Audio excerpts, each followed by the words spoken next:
Welcome to the Weekly Apologies podcast. Did you start? Yeah. Oh, yeah. Oh, absolutely. And if you're watching this, you're probably on one of my channels. But I will remind you that I am the Blue Ranger. Welcome to my channel. This is our podcast. And below me, we have our regular co-hosts down here of Ramsbug and a crazy hippie 69, also known as Hoop or Hippie.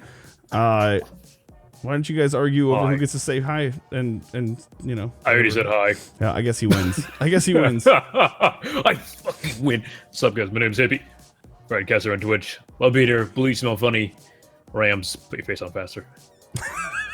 It is turning into a running trend where we run 3 minutes behind every single week because Rams is running off to get a beer or putting her face on or something. It's kind of turned into Some a of thing. us had things to do before this starts. Yeah, some of us had things to do before this starts. You talk to the guy who's been streaming live for almost 3 in the chair, hours. you're ready to roll. Like, make sure Goober is ready and okay, and feed her and all sorts of stuff.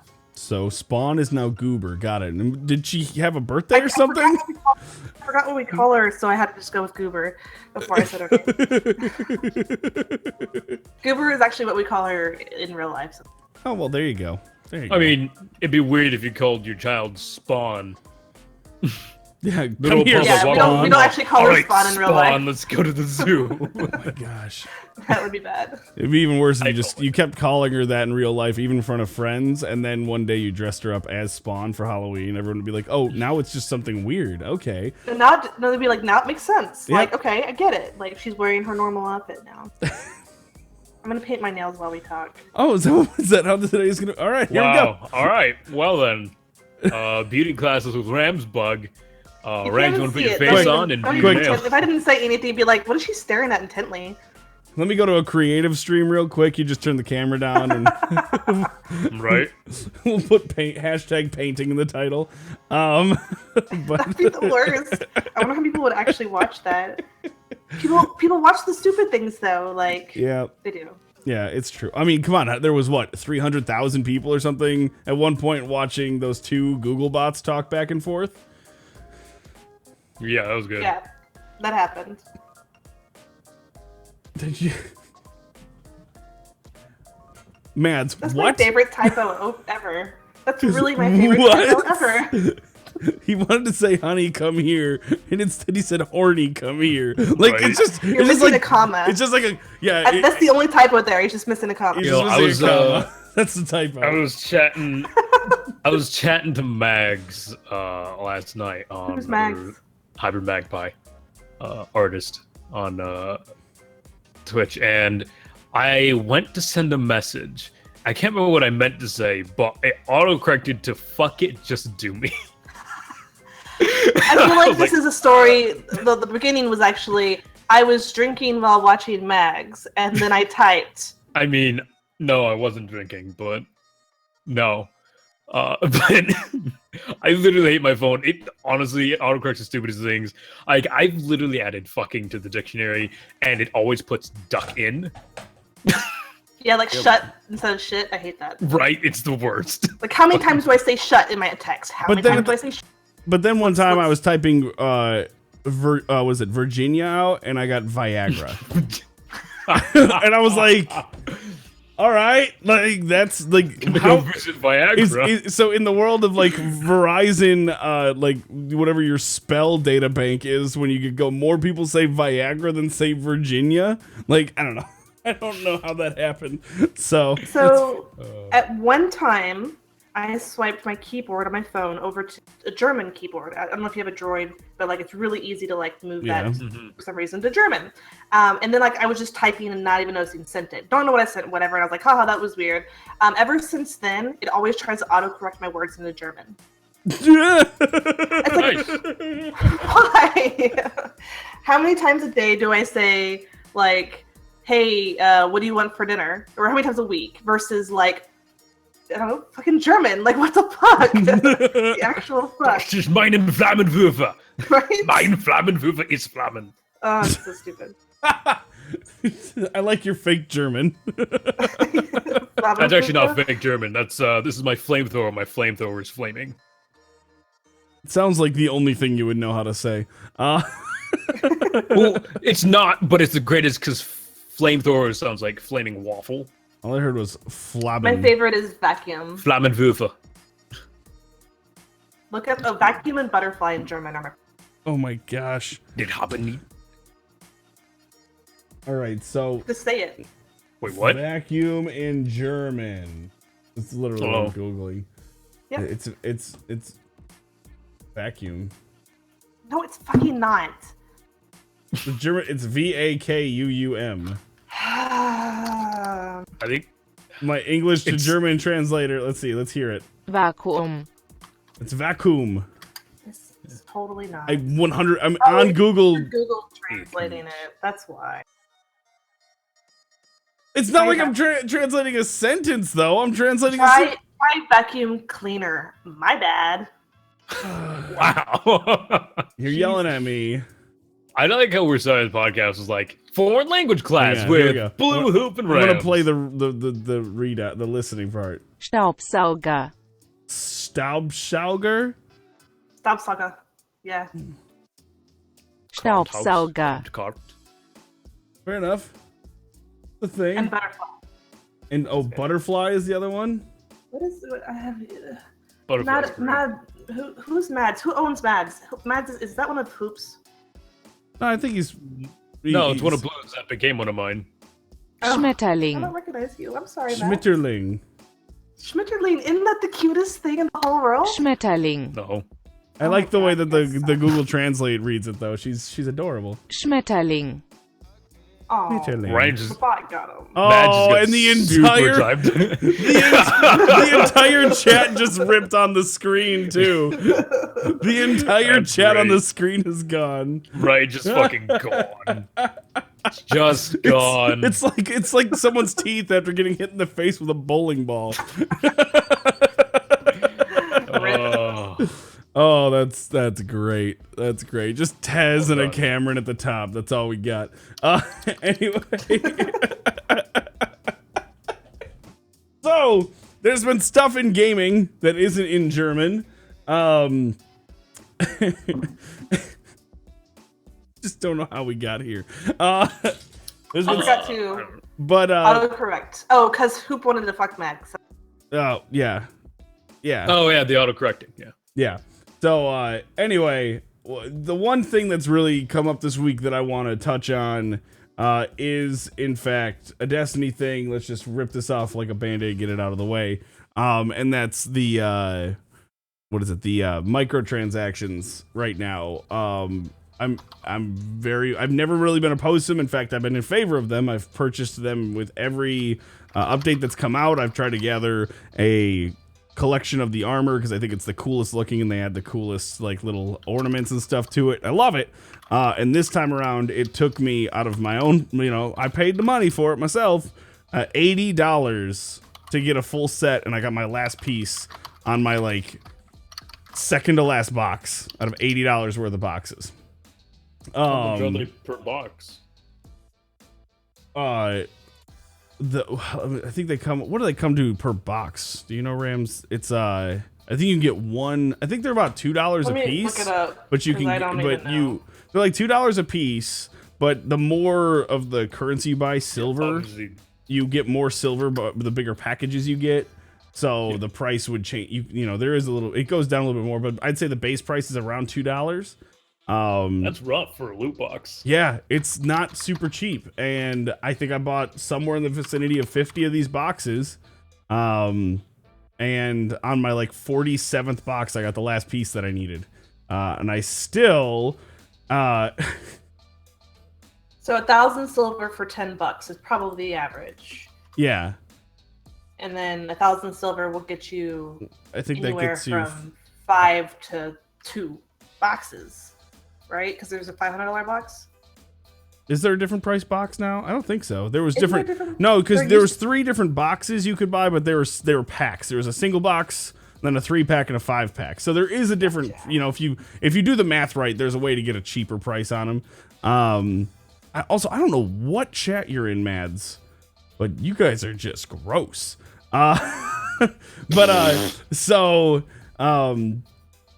There was, and so I think that it's wrong that in the winter event I dropped $40, which is pretty random, like, or pretty normal for me. Dropped $40. I got all 3 sets of armor and all the shaders and the sparrows and everything that I needed for $40.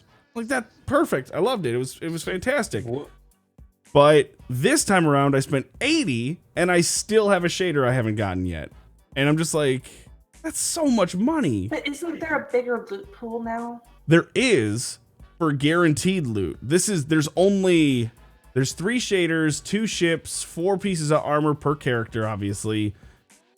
Maybe I think there's maybe one more thing. A sparrow? No, there's not a sparrow. I don't know what it is, but there's like somewhere between 9 and 12 items to be gotten that are for these boxes. And it took me over 50 boxes to get them all. And I happen to know someone from the stream who's a regular, who spent, I believe, somewhere in the vicinity of $100 and only got 2 pieces of armor. And I'm just like, how is this a thing? What do you normally get out of the boxes? I'm assuming like basic crafting materials, loot box. The boxes are loot. It's only shaders, armors, and cosmetics stuff. So it's only, the old stuff is guaranteed. Every box you're going to have something from this loot pool, and you're going to have something from this loot pool, but you're going to have a chance at the new stuff. And I don't understand how that's okay. That here's the new boxes. They're the Age of Triumph boxes, and you only get a chance at the Age of Triumph gear. And it took me $80 to get a full set. Doesn't that seem really sketchy? I mean, it doesn't necessarily seem sketchy, but it does seem like it's done wrong. Now, I'm not saying that, and I'm not even saying they did anything wrong, but I think that it calls into some ethics. Or one of the biggest complaints, people like you who got everything in the first 2 weeks of the last DLC that I'm just blanking on, Wrath of the Machine. What the hell was it called? The Dawning? Dawning, God. Yeah. Wrath of the Machine? What do you know? This is very hard liquor. So everyone got the loot from it so quickly and then stopped playing it again. I think Destiny needs the Age of Triumph until August when the beta hits, probably August. And this is one way to ensure that people continue to play, is not giving everything. Yeah, but I mean, but here's the thing: how many of those boxes can you earn every week? It's like 4. Like 8, because you can get like 3 from one of the things, and like I don't know, you get quite a few as long as you do all the activities, as long as you're playing the game. So if there's like 8, find out how we're talking about 6 weeks if you do every single thing to get as many as I bought, roughly. If you get every single box that you can every single week, it'll take you like 6 weeks. And doesn't, like, we're talking, the casuals that aren't me who go and get everything in the first 2 weeks. We're talking, the casual sounds bad, but I mean the general gamers, who don't come home and stream for 5 hours a night. It's going to take them some time. It's not going to take them 6 weeks. It's going to take them all the way to Destiny 2. Now, maybe that's a good thing, but if you get if you get the boots for the set of armor 2 days before Destiny 2 drops, you're happy you got it, but you don't get to show it off at all. I don't know. I wouldn't doubt that the drop rates are going to increase as go by. I mean, there's already god rolls raining from the sky everywhere. Yeah. And I feel like that's going to kick on. The armor is literally 3 weeks old now. 3 weeks old this armor is. And people are already having full collections of it. So I think that, yes, they will kick up the drop rates on those. And I think that, just like we've talked about before, in my opinion, on microtransactions, it's people who want to support the game and they get something out of it. But I don't disagree with that at all. If you're only buying to get something out of it, then I don't think that's the right motivation for the game. I think that that's not the right motivation. I actually am on the opposite side of that. I think that you're spending money. They tell you where the money's going, but you're buying a product. They're not saying, like, they could, think about it this way. They could open up a Patreon that just says, this is for our next DLC. If you want to help support it, this is the Patreon for the next expansion from Destiny. No, they're actually selling you a product. And what they've turned it into is an RNG system. And I just sort of think that it could hurt. I think it hurts the player base, and I've never felt cheated before. I feel cheated this time, but I've never felt cheated in the past, and it makes me concerned for the direction of Destiny 2. That's all I'm saying. I have it. The money's spent. I'll get over it because I know some people. ShadowCon said he spent $5, got 2 pieces of armor. I brought it up with Cyborg for his. I actually gave them a what are they called? Speak pipe for the podcast, Destiny Reset podcast, and he said that he talked about it on his stream, or in his not his stream, his podcast, and then as soon as he shut down, he went and got 2 pieces of armor right away or something like that. So like, there are people with better RNG than me, but I don't think, and so maybe it's been like this all along, and this is my first bad experience. But the first 3 people I talked to had spent collectively, all 4 of us. Had spent over $260 on these things and hadn't collected 2 full sets of gear. And to me, I'm like, we're talking about 2 in-game sets of armor for the price of a collector's edition of Destiny 2. You know, that seems wrong to me. I mean, I don't know. I think that they had done it right before, but something changed this time.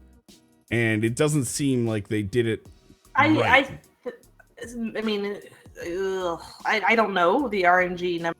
Same here. But it does kind of seem like maybe you got lucky last time. I know people from the last go around that didn't get shit. Yeah. But I mean, I got everything. I got everything for $40 or $50 from the what was it? The Festival of the Lost this year. You know, I got everything for the Festival of the Lost is nothing though. Like what? Festival of the Lost had. My God, there was. Shaders. All of those masks. There was a bunch of shaders. There was sparrows. Mask actually hurt you in the long run because you can't level them up. No, I understand that, but their loot count though. It doesn't matter what they do. I love how much Hoop gets it. I love how much Hoop just gets it.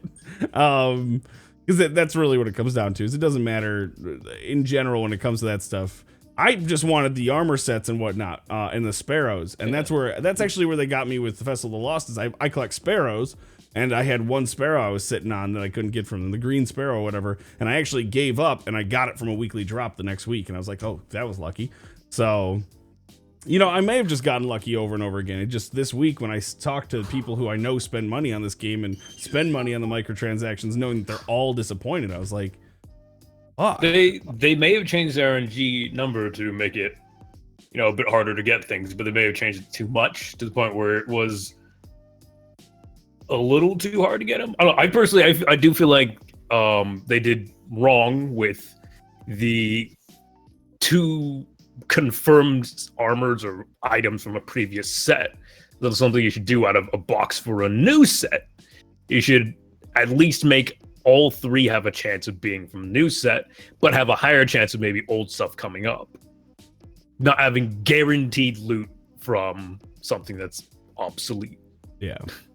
No, and that's kind of where I stood. I mean, now I have like all the emotes in the game, and I have like all sorts of crap that I didn't really care about or want, but to get what I wanted in the game, and the rolls on them are all garbage. So actually using them in any competitive way would be useless and stupid. Yeah. But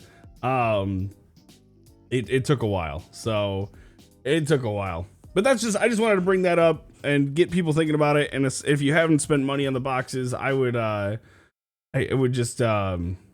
consider maybe holding off a little bit and seeing if that changes. But that's my thoughts on that. I just wanted to bring it up. That was my. It actually makes me want to go buy some because just to see what happens. Yeah, I mean, it seems. Yeah, I mean, like you said, you cited like 3 other people that had better luck with the boxes. Yeah. Yeah, no. It is an RNG system because it very much could have been Blue just having the shittiest luck on the planet, but at the same time, it could have been them changing it without them announcing it.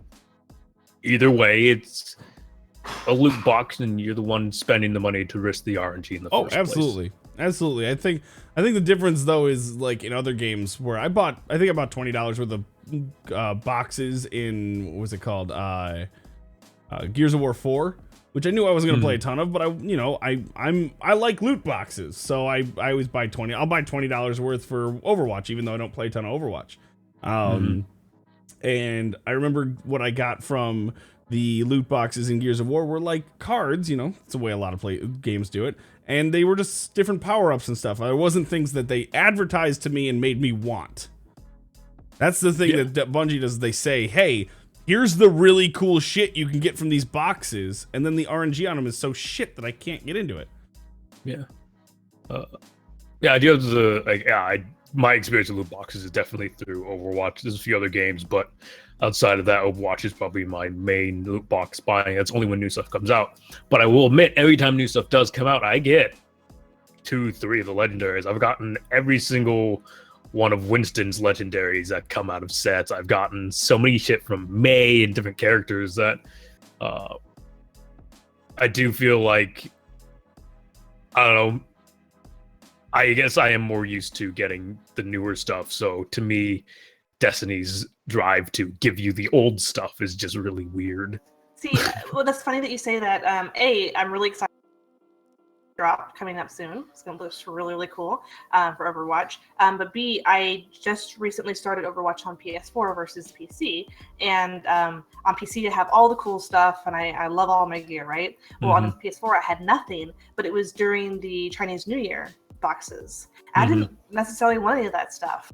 I wanted some of the old, like, normal gear, so I had to wait like 6 weeks for it to just be normal boxes again. So I was just like, why can't like some normal stuff come out of here? I was really upset. They do. A lot of the old stuff comes out of them, but not as much. No, I mean, like when I was popping boxes, like it was almost always the Chinese New Year stuff. I got so much of that stuff. I remember I was in voice chat with her. She was mad at getting the stuff that everyone else wanted.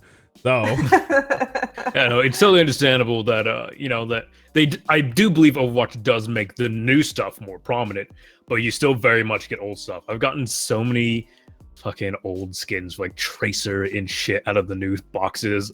I am fucking done with Tracer skins. She has so many, it irritates me. Well, so maybe the Destiny thing is sort of like that, where they know a lot of people are coming back for breath of Destiny, and maybe they're just gonna help out get that gear with the old stuff. We don't know how they work, so we can't really speculate too much on it. It's a loot box, it's RNG, so it may literally be absolutely not their fault in the slightest. Nope, you're totally right. But in my experience, it's worth bringing up. My experience is worth bringing up something that when you have a exactly it's worth the topic. Again, previously you've had the greatest luck on the goddamn planet with hitting apparently this time. I mean, think about it. I spent $30 or $40 more this time than the other times. Yeah. But I'm more so referring to the other. I work with a guy who dropped 50 and got a helmet. And it's just which is just a little less than what Cameron in chat spent. He got a full set. So it's obviously, RNG based. But I would like to know where it was weighted, because there's a lot of times when it comes to like the weekend PvP event, Trials of Osiris, people, it's definitely weighted to the other end. Everyone on the A spawn won more than the people on the B spawn, and they go, actually, it was 51-49. It wasn't that bad. Sorry, it wasn't. There was almost 50-50. We're not going to go changing anything dramatically for that kind of a difference. So it might just be. It might just be something like that where I just happen to talk to everybody who got the worst RNG in the game. But from my experience, I couldn't help but not bring that. Like, I had to bring it up. I had to say something, because that seems really, really screwed up to me that collectively we could have bought almost 5 full price copies of the game to give away, and instead we got less than 2 full sets of gear between all of us. And I'm like, I don't know. That's just rough. So, anyway. Totally understandable. Anyways, I do want to branch over to that Overwatch topic, though, actually. Overwatch their new DLC called Battleborn. Yeah. I mean, technically it is DLC because you download it. But, the new PvE emote that came out.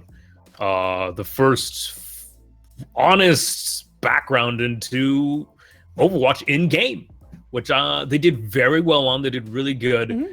It's not quite to the expanse of Battleborn, because Battleborn obviously has a full map.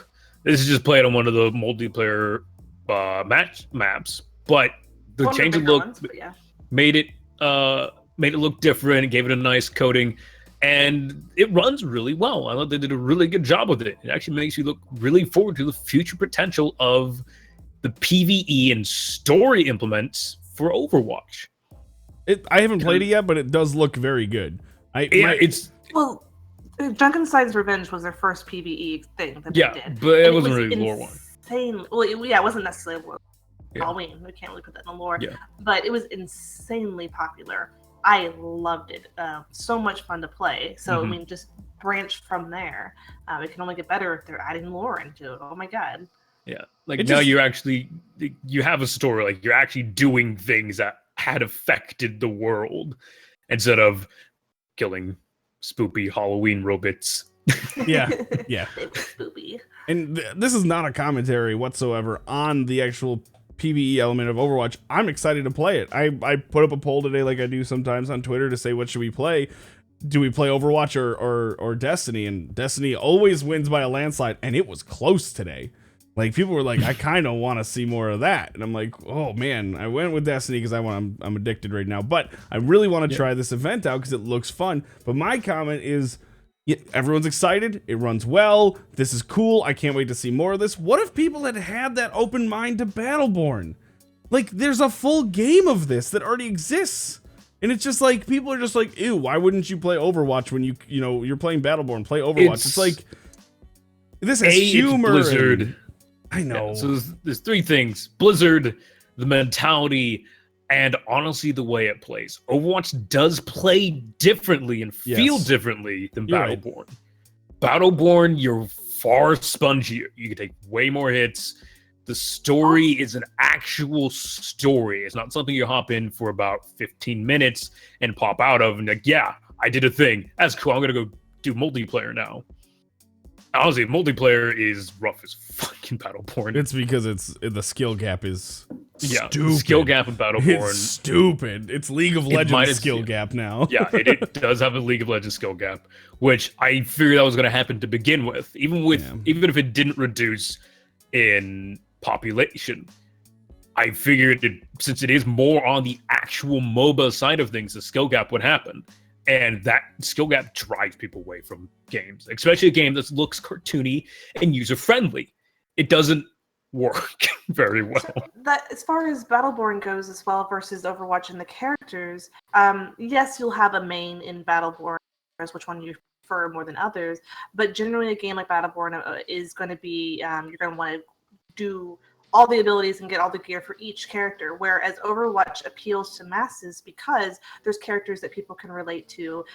Even without story, people can say, I like this character more than others, whether that's because I'm badass with it or because I like the way that it plays in game or the role that it plays in the match, but also the way that they relate to the character as a character. I think that's really missing from Battleborn. I'm with you. I love Battleborn. It's great, and it's kind of sad what happened to it.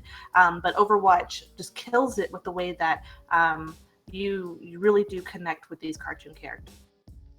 Yeah, but there's what's to me, frankly, I agree. Again, I want to make sure that everyone knows I love Overwatch, and this is in no way a slam on Overwatch. Maybe it's a slam on the fan base. Sorry, love all you, but the fact of the but yeah, right. But the fact of the matter is I find Battleborn infinitely more relatable because the characters actually have character. There is life in that game. There is comedy, there's interactions, and I know that the characters will banter back and forth before a match and stuff like that in Overwatch, but Battleborn has characters with built backstories in the game, and you hear them, and you hear the comedy, and you hear the quips, and you get to understand these characters as you're playing them, and I don't know, I can't help but sit honestly, back and even knowing their stories, I don't relate to any of them. Yeah, so the difference would be is that the difference between the relatable characters, honestly, Overwatch honestly does have quite a bit of background on a lot of the characters. I'm just talking in game. And again, not a commentary on Overwatch. All I'm saying is I don't understand how that player base is so reluctant to say, wow, I really liked this Overwatch PvE. The event's over. It's when it's over, it's gone. What about this Battleborn game? Like, no one's gonna do that. Battleborn's not going to see a resurgence after this is over. People aren't going to think to themselves, wait, maybe that Battleborn game is actually kind of fun. But the fact of the matter is it is. And it has tons of replay value. And, you know, I have it on 2 platforms, and every time it goes on sale, no, I did buy it for PS4. I have it on all 3 platforms because I enjoy it that much. And it's just like, I sit there and go, people are really excited about this little robot thing that they're doing in Overwatch, which looks awesome. I can't wait to play it. But there's 10 missions and 3 or 4 ops missions on top of that in Battleborn that you can do with 28 characters. I'm just like... So what's more relatable, though? Evil people coming to take over the world, or we've destroyed ourselves based on the creations that we made? Well, so for Battleborn, it's not even Earth, you're asking, but at the same time, right. when you say relatability, there's a few. I do not relate to Symmetra. I do not relate to Roadhog. I do not relate to you know, like there's. I relate to Roadhog in a little bit. I don't relate to any of them. People can relate to Tracer. I think that I frankly I think at the heart of it, and if I'm boiling it all down, I think the LGBT community really sees a lot in Overwatch because a lot of the characters are really relatable in that way, which is awesome. I think that's a good thing. But when it comes to like me, I mean, Soldier, because I like Call of Duty when I was a kid. I don't know, like I don't relate to any of them. Or Soldier because you are out of the game but going back into it, like a lot of older gamers. And you're a grumpy old man. Or like Hoop, who's a 20-year-old grumpy old man, maybe 20. Potentially, I see the relatability of it there, but I don't think it's as prevalent. Like that's not enough of a reason for me to think that people just aren't good. Like I don't know. I don't know. I relate way more to my Titan in Destiny than I do with anybody in Overwatch. That has no personality. That has no personality whatsoever. This is personality. Tiny Dance. Yeah, the Tiny Dance. It's so good though. It honestly will come down to the way the game is played. Overwatch is just a bit. It is that even if it's a bit easier to get into. It is easier to get into. Overwatch is a lot easier to hop into a game of Overwatch, especially when it first launched and there was like 10 characters. It's a lot. Yeah. Battleborn is a rough game, especially now. It is a rough game to hop into. It's got long queues. Again, the skill gaps not friendly in to new multiplayer. People who go from Overwatch to try Battleborn's multiplayer are going to be sorely disappointed. And that's what people are going to hop into. Well, no, what I'm saying though is if they're enjoying the PvE in Overwatch, why wouldn't they enjoy the PvE in Battleborn? It's essentially the same thing, but it's flushed out more.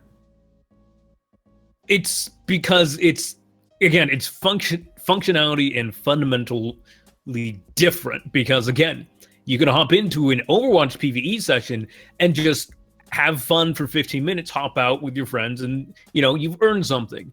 It takes a good half hour plus to beat a Battleborn. But every time they campaign.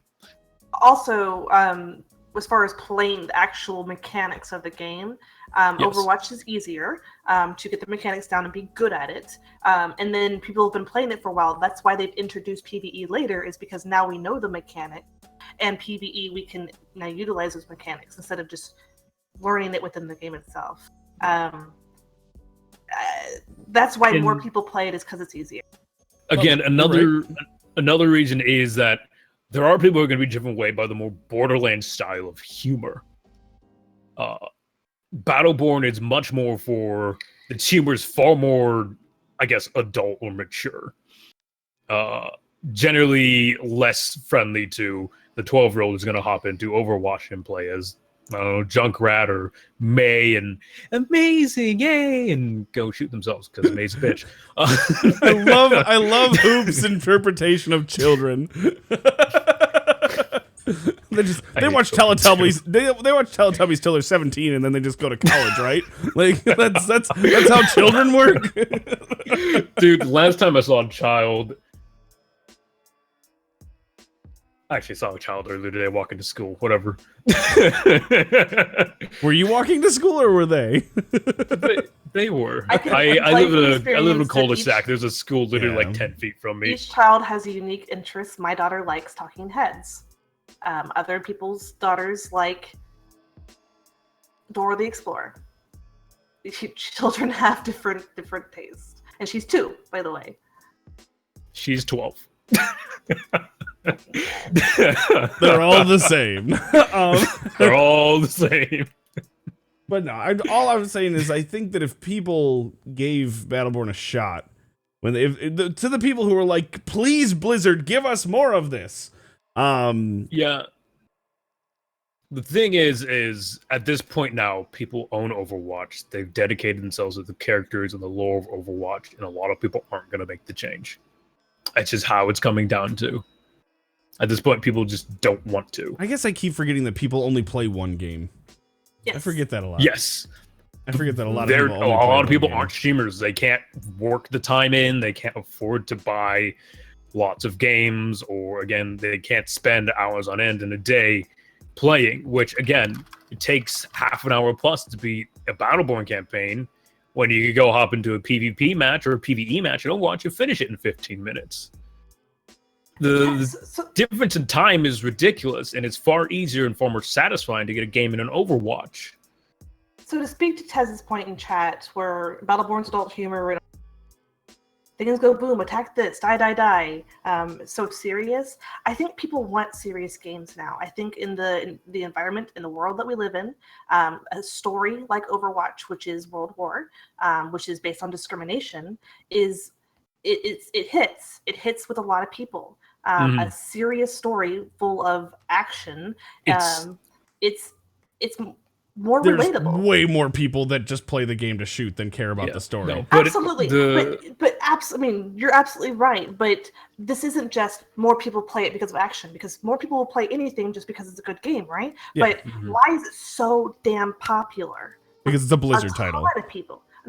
No, Hope, back me up. Okay. No, part of it is because it is a Blizzard title. Just like Destiny would, if Gearbox had released Destiny, it would have died, like literally died.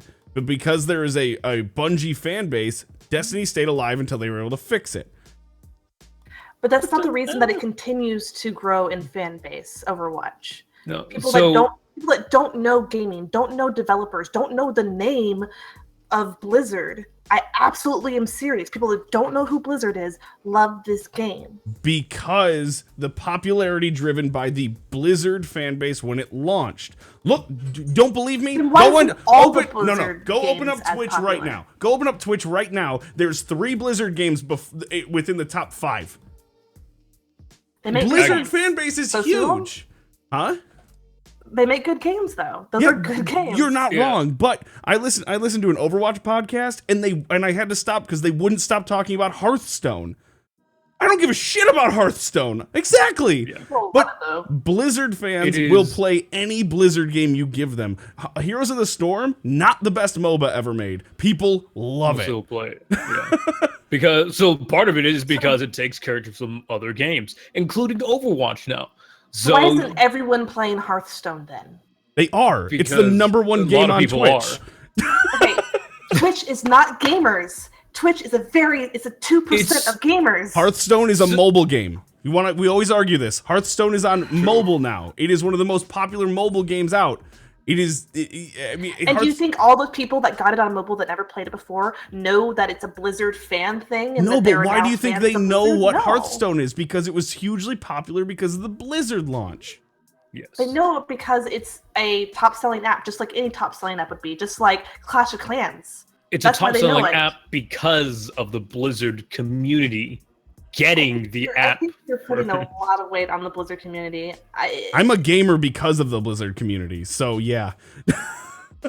I'm not. Again, Twitch and hardcore gamers is a very tiny percentage of actual gamers in the world. It may be a tiny percentage. I make that argument all the time. It is an almost acceptable mini scale of how games work. Because it definitely shows more people are interested in Hearthstone than No Man's Sky, and that is like it is apparent in both. We all know enough about gaming to know that Hearthstone is wildly popular and No Man's Sky was a flop, but also Twitch. There's one person playing No Man's Sky for 3 people, and Hearthstone has 100,000 viewers at any given time. So it is a microcosm, but it's not always fully representative of it. Because the example I always use is in the first month, Destiny sold 6.3 million copies, and at most we have 400 people streaming it, and on like. Let's say the biggest launch, there'll be a couple thousand people streaming it, and there'll be 100,000 people watching it. That pales in comparison to the first month sales of that game. So it's hard to tell what the larger trends are of the games and whatnot. But Blizzard's titles, like Blizzard fans, are just Blizzard fans. There's no getting away from it. It's insane. It also helps that the game is solid. It's a very it's a fantastic game. I own it for all 3 platforms. Yeah, and Overwatch 2 will be the highest selling launch title of all time when that finally comes out. Whenever they make an Overwatch 2, the pre-order sales on it will be probably the highest of all time. I'd be willing to bet because so many people play it now. I'd be interested if they did make an Overwatch 2. They have enough of an expandable universe to not bother. It's true. They might not have to, but... So I'm sorry, I'm kind of going back just 2 steps. Thinking about Hearthstone, where you're saying, hundreds of thousands of people are watching it right now, right? Or 100, probably right now. How many of those are new consumers? How much growth does this game see? Or is the growth purely on Twitch, in which people are now, more people, 1 million per month find Twitch every single month? So is that growth within the game, or is that just growth within Twitch that we're recognizing and assuming it's within the game? I'm thinking that these are people that already have the game. No new actual growth in the game itself, just growth on Twitch in that game directory. Something just died at my house. What the heck was that? You want to go check on that? I don't know if like a tower fell or something. I think it's fine. Okay, I couldn't tell what it said. It kind of sounded like somebody, like a person dying. But if it was suddenly Ram's cam cuts out and we never hear from her again. Yeah, right. But I'm not saying this is true. I'm saying that seems like a possibility, though. It's a possibility, but again, like even if one person happens to pop into Hearthstone, they may be like, oh wow, this is really cool, and pick it up. And part of that is because the Blizzard community backs it so heavily. On the other hand, it could just be a person like, what's this? Oh, that's cool. I'm gonna pick it up. I don't care what Blizzard is, but it's a game that seems awesome because it's a trading card game.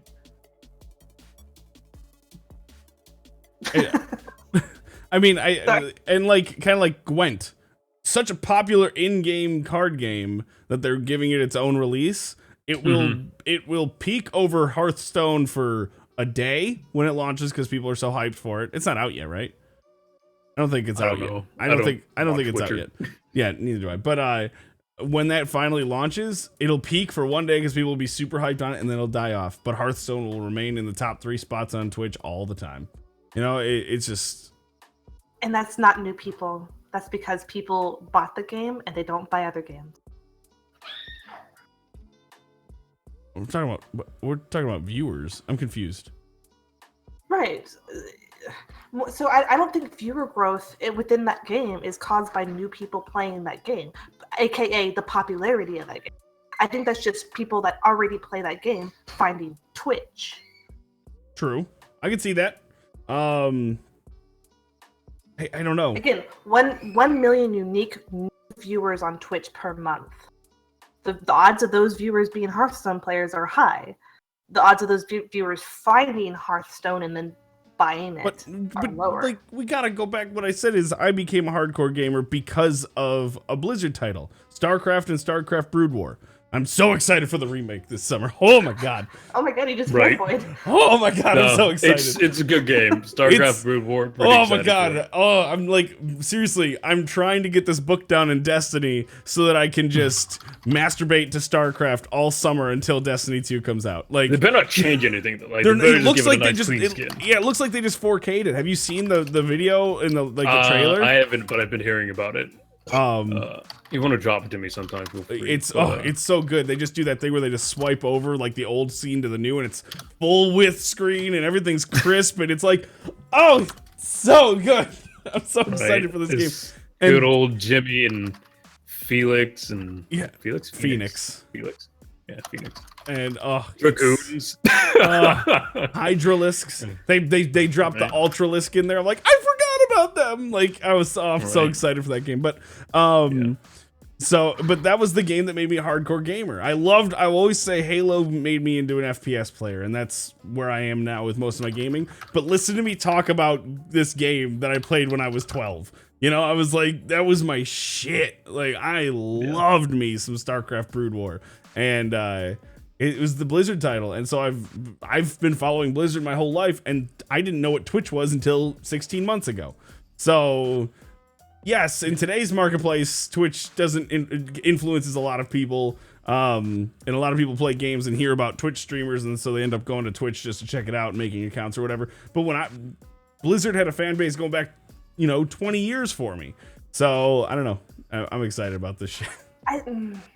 I get that. I get the loyalty, especially look at Nintendo fans. I get loyalty to a brand. I know. I understand it. I don't accept it, but I do understand it. But I don't think that is a cause of growth.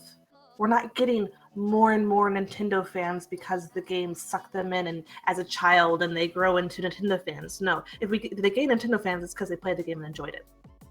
I think that's the same with any game that's coming out now and that's sort of the mentality, especially of people a little bit younger than me, that they like something because they enjoy it, not because their friends enjoy it, which is a lot different than the way we grew up.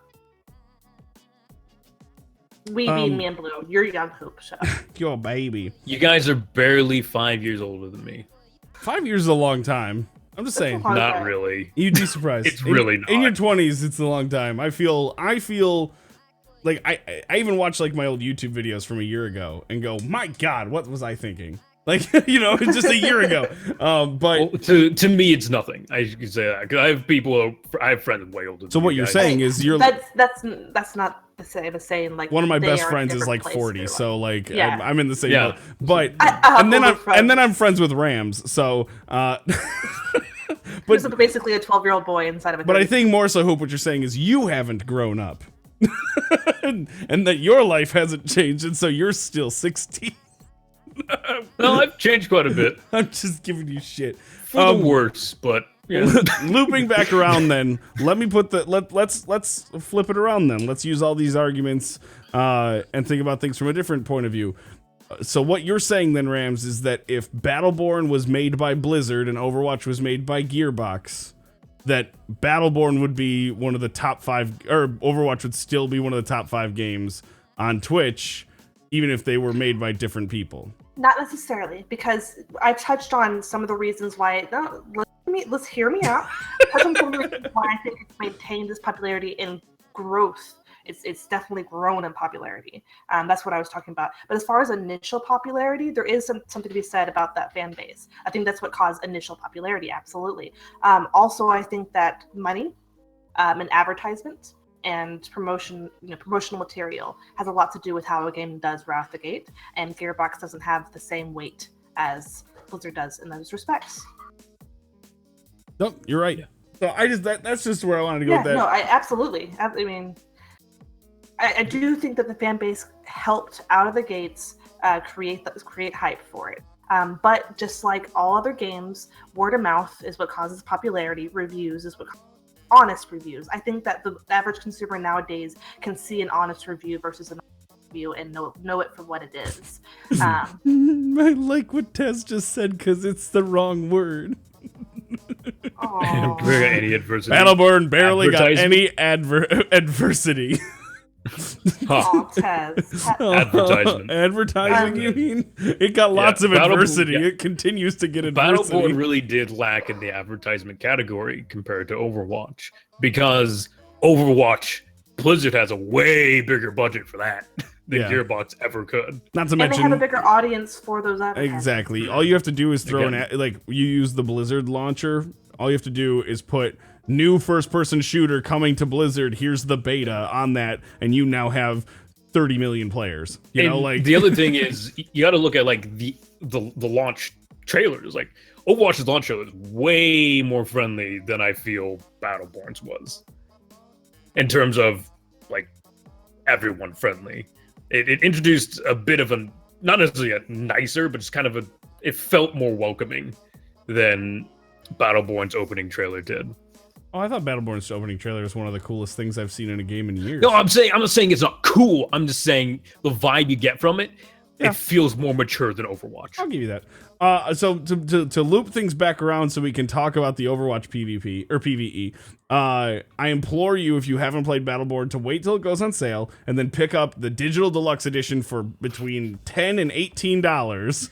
And we are sponsored by. I've been trying to push Battleborn since it launched because I think it's a really good game. And if you think about it, you pick that game up, digital deluxe, so you'll have all the DLC, which they're still pushing out, I believe. There's more, and there's going to be 30 total characters that you'll get with that, as well as 10 missions and like 8 ops missions, and it's just crazy how much stuff you get for 10 to. I saw it on sale for $7 at one point, but it normally goes on sale for about 18 for the whole collection. Buy it, try it. You got nothing to lose. $18. Like, who doesn't have $18? So try that out. When you maybe Overwatch is in a lull or Blizzard goes down. I don't know. Battle.net is out. Run! When Blizzard gets exploded. Battle.net drops every now and then. Okay, I don't know if this is the same for chat, but this is honest truth. You even said when Overwatch 2 releases, it'll be the largest release, whatever. I got chills just thinking about that. What? The possibility of Overwatch 2. See, I don't think it's going to be a thing, honestly. Well, I don't think so. I didn't think so either. I think they would just expand upon Overwatch. Yeah, they would just. It'd be the same as World of Warcraft. There's no reason for World of Warcraft 2 because the universe is just so you can expand on it pretty heavily. Hell, Overwatch can still go to the moon and fight monkeys if they wanted to. And plus, if they launched Overwatch 2, there's already a fighting monkey. Right, incoming spawn. Oh, but if they were to launch Overwatch 2, the Overwatch 1 competitive scene would not change, like, at all. So people would stop to try it, but because basically you would launch a new game to make new heroes, and people would be like, okay, I'm a really big fan of Roadhog. What the hell happened to Roadhog? And there'd be no reason to, because they have every character that they showed in that base image of Overwatch that they can make. They got characters for years to make. Yeah. If they put out one a month, there is probably a solid like 50 lineup. Why do you have your evil face on? You're evil. She looks really evil. Look at them. Their souls are delicious. Yes, mother. Let me stare upon them. Yes. Look at me and my cuteness. Look into my eyes. Yes. Your soul is mine. Oh. Off to bed with me. Oh, I love it. That's so good. So I don't see them actually making a Overwatch 2. I don't see Destiny 2 coming out. They're canceling it.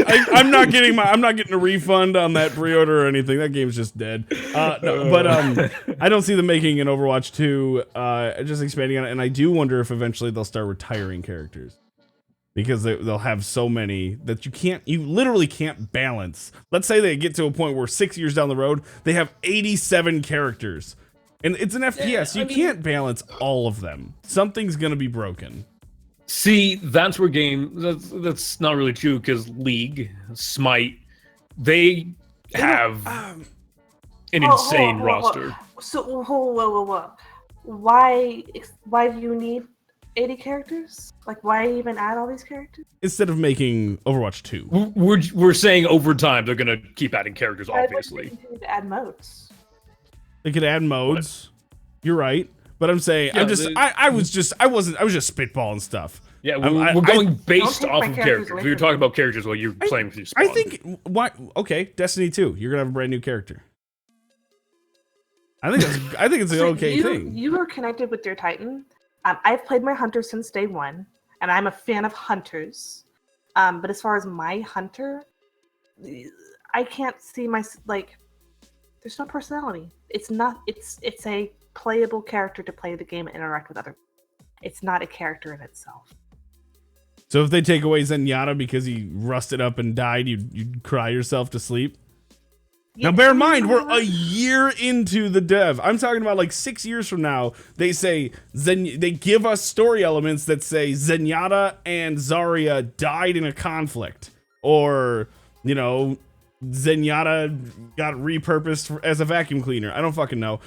See, they would put out a skin, is what they would do. The story would persist with the skin, but the character would not disappear. Again, with things like Smite's character list and League's character list, they have not retired a single character out of that, but you very obviously see characters die in the trailers. I mean, so not Overwatch 2, but I could see them having versions where you like WoW, where you played through the first DLC and then you hit Cataclysm or whatever all the other ones are, where you, even though you have all the game, you do start from the beginning. I can see that as an option. I was just playing with the idea of retiring You honestly characters. hurt my heart a little bit with that. Like that's how connected I feel to the characters in the game. No, I mean, I I don't understand that. I'm not connected to anything in Overwatch.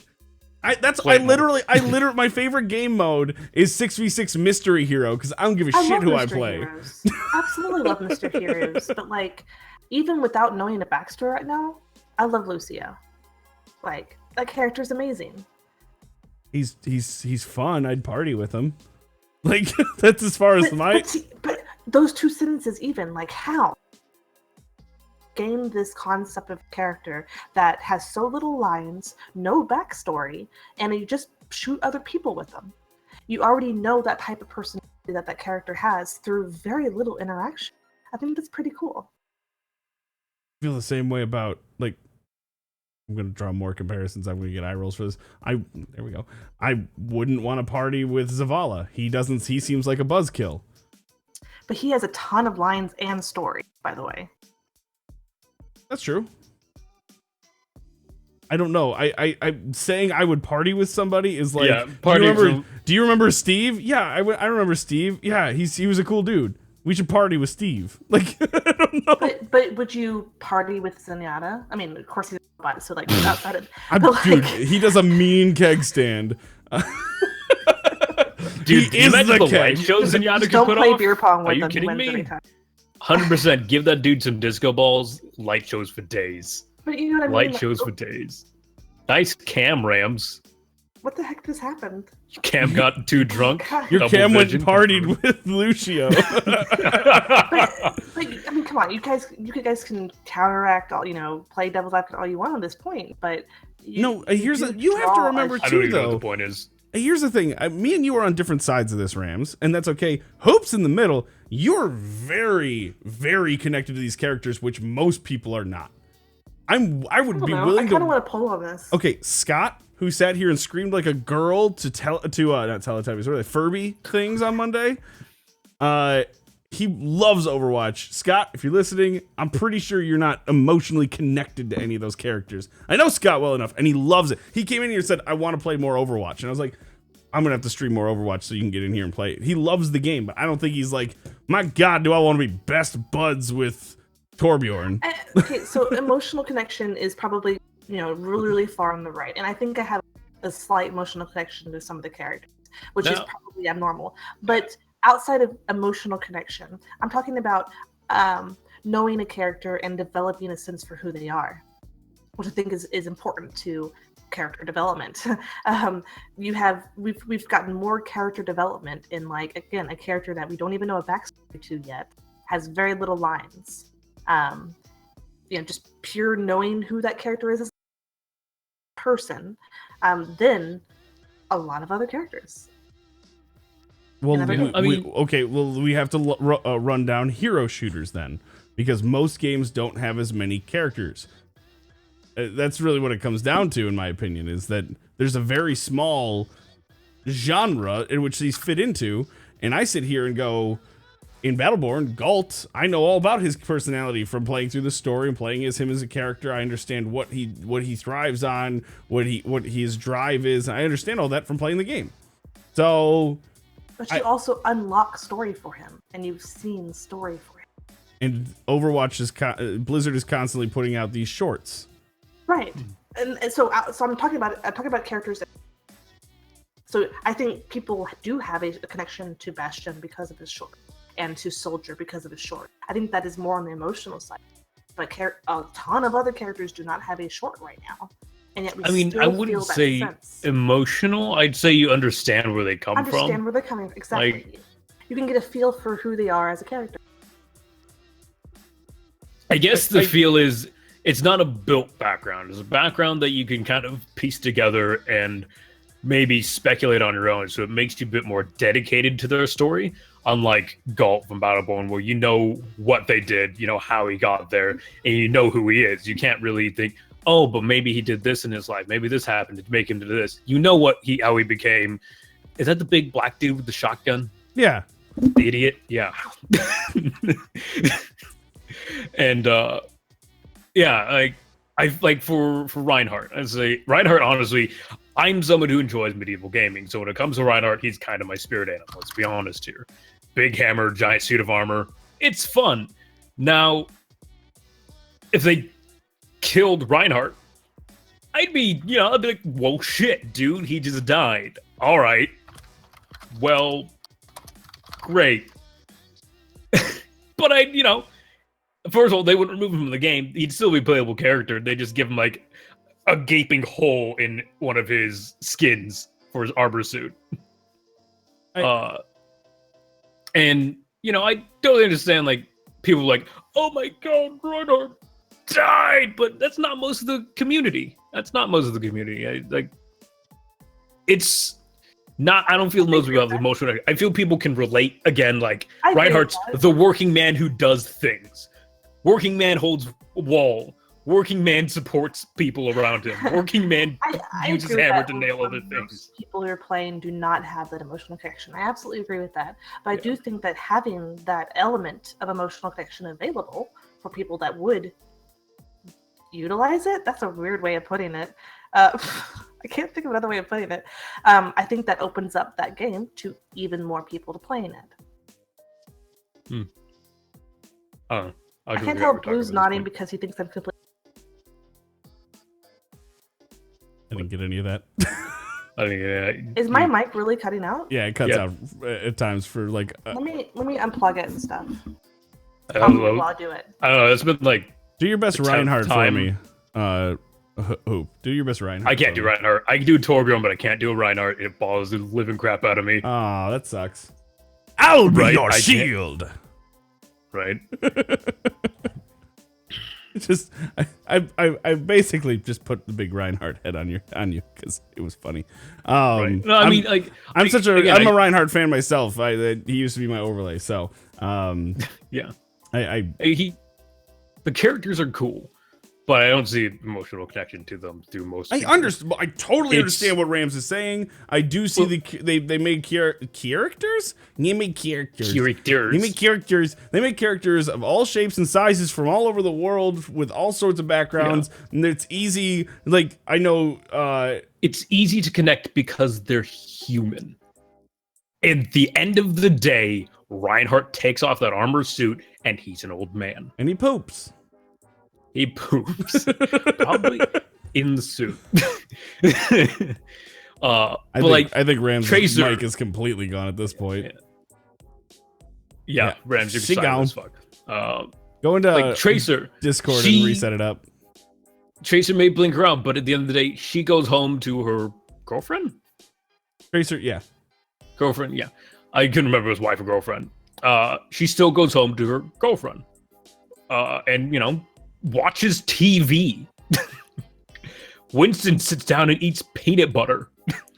Roadhog rolls around in the mud for a while. Roadhog and Junkrat go rob people blind with explosives. Yeah, right? Oh my gosh. But at the end of the day, they are still human. They are still people doing their job. Unlike Battleborn, this is the comparison. We're making a comparison between these two games. Battleborn is, well, you're a merc. At the end of the day, you're a merc. You're not a human being. I mean, half the characters aren't even human to begin with. I just sit back and... Yeah, you got it. Okay. You did it. You fixed it. Congratulations. Really now mute yourself, please. Wait, what? Oh, did she? What? Oh. Damn it, we were so close, really Hoop. good points. I made some really good points when you couldn't hear me. I was really tempted to just be like, Hoop, let's just make ridiculous arguments. Yeah. Widowmaker visits her husband's grave. She's cold-hearted, literally. And she still goes visits her husband's grave. Reaper watches over his family. He does. Again, he's a freaking outlaw and kind of a killer. And he die. He doesn't go out and just willy-nilly kill people. He does things. He's an assassin. Yeah. But again, it's not just willy-nilly killing people. It's for a cause. But he goes home and watches his family. He watches over his family. He still has people to go home to.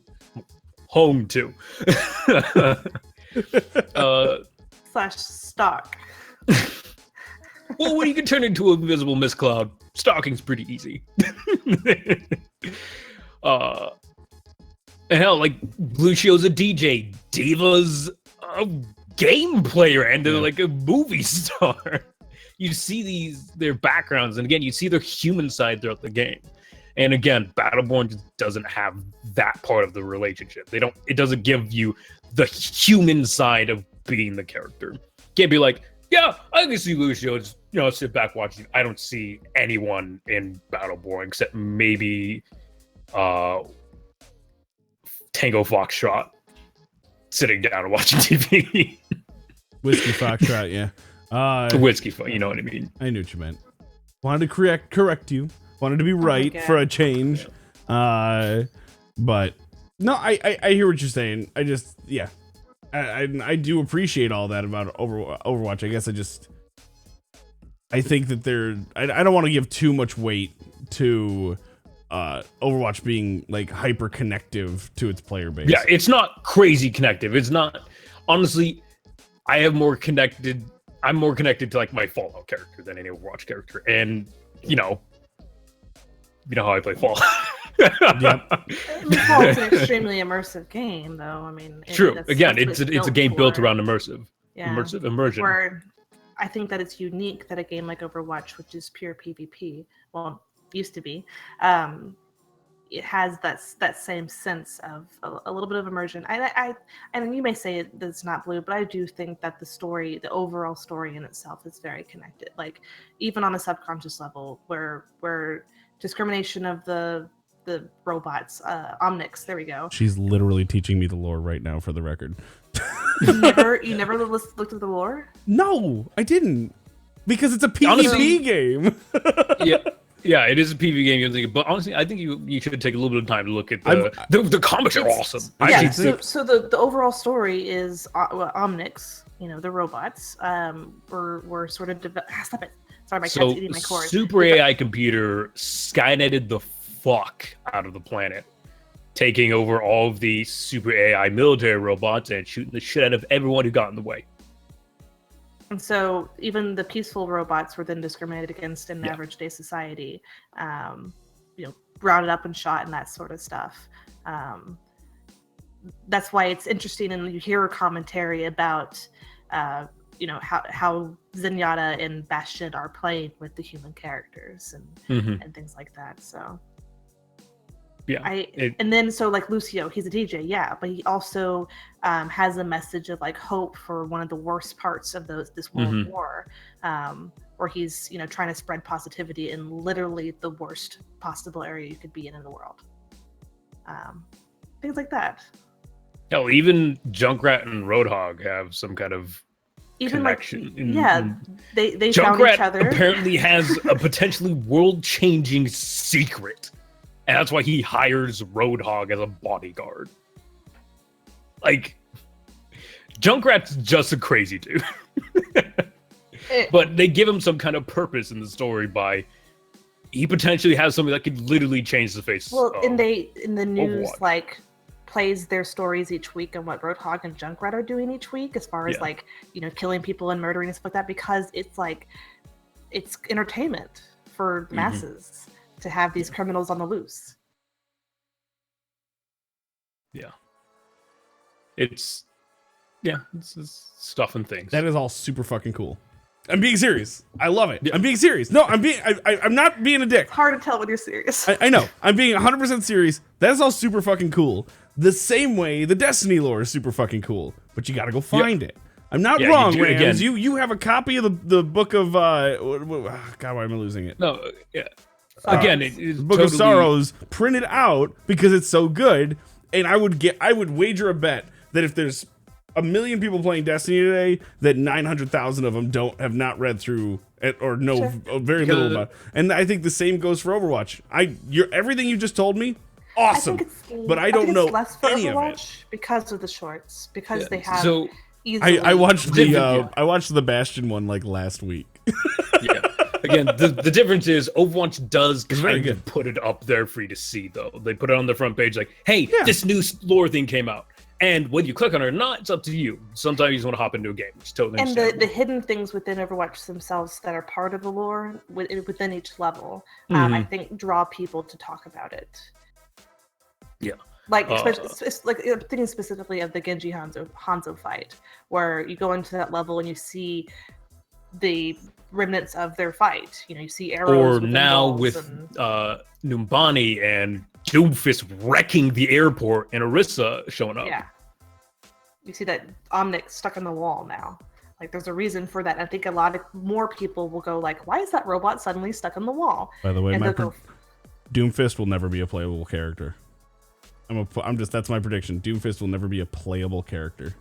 He'll be Sorry. No, go. It's just that there's nothing to add to it. I honestly thought that Sombra would not be playable. I was happy with the lineup as it was. I think that the game really does need a quest giver, and maybe that's the Destiny part of me. But I think that having a daily activity, I mean, now you get your boxes per 3 wins or something, but to have a daily goal would make this game just Sunbro. I heard Sunbro too. You meant Sombra. Sombra. You said it really weird. It sounded like Sunbro. Your inflection just went down on the end, so it sounded like Sunbro. Sunbro. I just stopped talking about the end of that word. I just gave up on the word. Solaire, are we Dark Souling this now? Hello? Do you even praise the sun?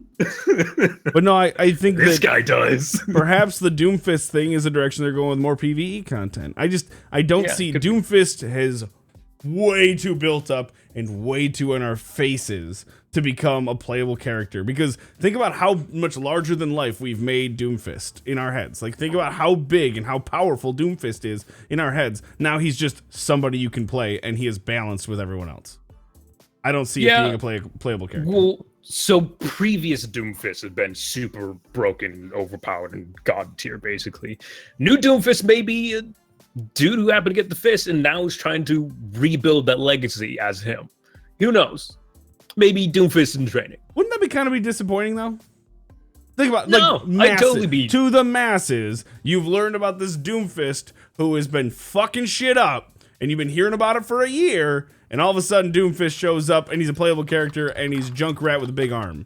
You know what I mean? Like, you'd be like, but at that point, you see him as the guy who's trying to make a story for himself. He's trying to make people see him. I don't think the broad, like the large scale appeal would be there. I can see the appeal in it, but I don't think that would be a wise move for Blizzard. But at the same also time, not making player character could also be a not wise move as well. So unless they have a large PvE expansion planned where Doomfist is the main antagonist. Potentially as well. Again, one thing I'm hoping for is like a man versus machine style game mode from TF2 where Omnic just waves of Omnics. Oh yeah, a horde mode. Yeah, horde mode. I thought you were gonna say man versus wild. I was gonna be like, no. What? Have you guys don't play TF2? That's right. You guys don't play games I play. I've never played TF2. What game was that you just said? Man versus Machine is Team Fortress 2? Actually, I did play that very briefly. I bought it for my dad. Yep. Well, that pretty much sums that up. Right? Like, you guys don't play anything I play, and I play all the good games. I play a lot of good games. I know. Have you tried out Mr. Swifty yet, or Mr. Shifty yet? It just actually, well, the codes went out yesterday or Monday. I haven't got. I didn't even look at it. I think I may pass it up. It's a top down, but it's like oh my god, Hotline Miami. What do you? Adios. Nazis is love. Nazis is life. Yeah, adios, Nice, bro. I I mean, I would have enjoyed a conversation with the complimented my fro. It's a day old. This is not worth. It's not worth letting that fester. But I wouldn't care. no, I'm not for you. I get. Fuck I get you, our man. troll policy. Our troll policies are two different things. I totally. Oh no! understand. If it wasn't a podcast, I'd love to hear the dude out. We'd like quality over quantity. Yeah. Yeah. Oh, anyway, Doomfist. But no, brain No, other game. Team Fortress. We moved on to no, you're talking about the top down. Mr. Shifty. It's you seriously. You've got imagine like Nightcrawler doing a like Hotline Miami kind of thing. Like you're just bouncing around, going beating people up. It's like puzzles, but it's top down, and you phase through walls and shit. It's really cool. It's a fast paced game. If you get your hands on a code, definitely try it out. It's a lot of fun. Yeah, I was surprised. Speaking about that, actually, yesterday got my hands on a game called Ruin of the Reckless. It is a top-down indie roguelike game I really actually enjoyed, and the devs, they're actually active on Twitch again. They're another one of those indies that are active on Twitch. They seem pretty awesome. The game is solid. I really enjoy it. It has a good mix of Gungeon as well as Binding of Isaac. Beautifully done. It feels really nice, and Title definitely one more time so I can Google. Ruin of the Reckless. I spelled reckless like get wrecked. Wow. Rams. Please. Oh man, that's bad. That's bad. Can't stand you people. It's kind of interesting graphics. Well, it's an indie roguelike. It's going to be relatively pixelated. It's really beautiful. Actually, that wasn't sarcastic. That was a real comment. Yeah, it's actually really beautifully done. Again, I enjoy it the way what was done.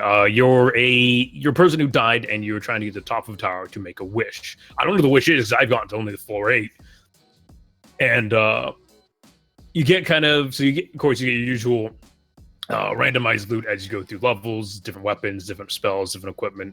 But you also get these things called chaos cards, which affect your game in terms of like you could equip different starting weapon classes, different changes to the map. Like you can make maps easier, longer, harder. Wow, is that a little crown or is that his hair? That's a crown. Yeah, it's like he's got one thing I do have to say, the character design was really weird. The main dude has like Blue's hair but just swept to one side. So like my hair and a crown. It's like my hair with a crown right here. Yeah, it was like a little crown there. It was an interesting design. There's also a female you can play as well. But I thought it was an interesting character, and I actually want to know more about him because why does he have a crown? Why does he have kind of a douche haircut, Blue? I love my haircut. I don't care. No, I get know, all sorts of compliments on my haircut. Thank you. Your mom doesn't count. And I've seen one compliment on your hair tonight, and it was from a guy whose name is Nazi is love, Nazi is life. So I've got a bit of compliments already. I don't care. I'm gonna compliment. Fuck you guys. I like your shirt. It's fucking your shirt. That's why you like it. I like your couch. Which one? This one or that one? Oh, I guess you one I can see. One that's probably older than the other one. They're part of a set. What's the word? Sectional. There you go. We so just separated it is them. one We have couch. a giant ass living room. It's basically one couch. So. Thank you, Johnny. Best glasses out of the crew. Someone knows how to compliment a woman. I mean, she complimented your glasses. Well, he complimented your glasses. Johnny could be a girl's name.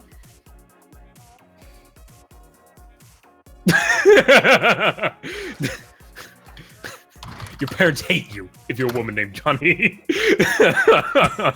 I say, Johnny, you're not invited to my birthday party. He goes, oh, come on!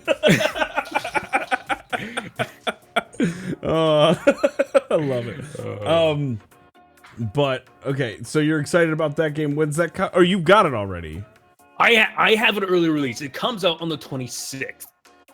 I got actually pretty. I guess, a pretty early copy of the game. I'm not gonna lie. And I absolutely give it my thumbs up. If you're looking for a new roguelike, if you're looking for a new adventure, definitely give it a look. Blue, I know roguelikes and bullet hells aren't necessarily your thing, but I'm still going to recommend it to you because I enjoy the fuck out of it. Also, today I ended up getting a code for a game called Shock Tactics. Again, I don't think Rams or Blue play this game, but I saw it though. I looked at it and considered it, but I just know I won't. Yeah, it's very much an XCOM style game. It seems a little less brutal than XCOM, also a little less polished than XCOM. The voice acting is a little hit or miss at times, to the point where it's kind of like they're bland rather than they don't really do it right. It's just kind of bland audio, and the music's not that memorable. The weapons sound nice. I'm gonna play it. I'm probably gonna play it for a while. XCOM, if I have to play a game, I'm gonna play XCOM if it's gonna be that style. But it seems pretty awesome. It's pretty good so far. This game kind of upsets me a little bit. What game? Are you having a hard time? The one you're fucking talking about. Are you having a hard time connecting to the characters? Actually, you can name one of them Rams. You can name them Rams, so you don't have to worry about it. You can be one of the characters. This is Rams's last podcast.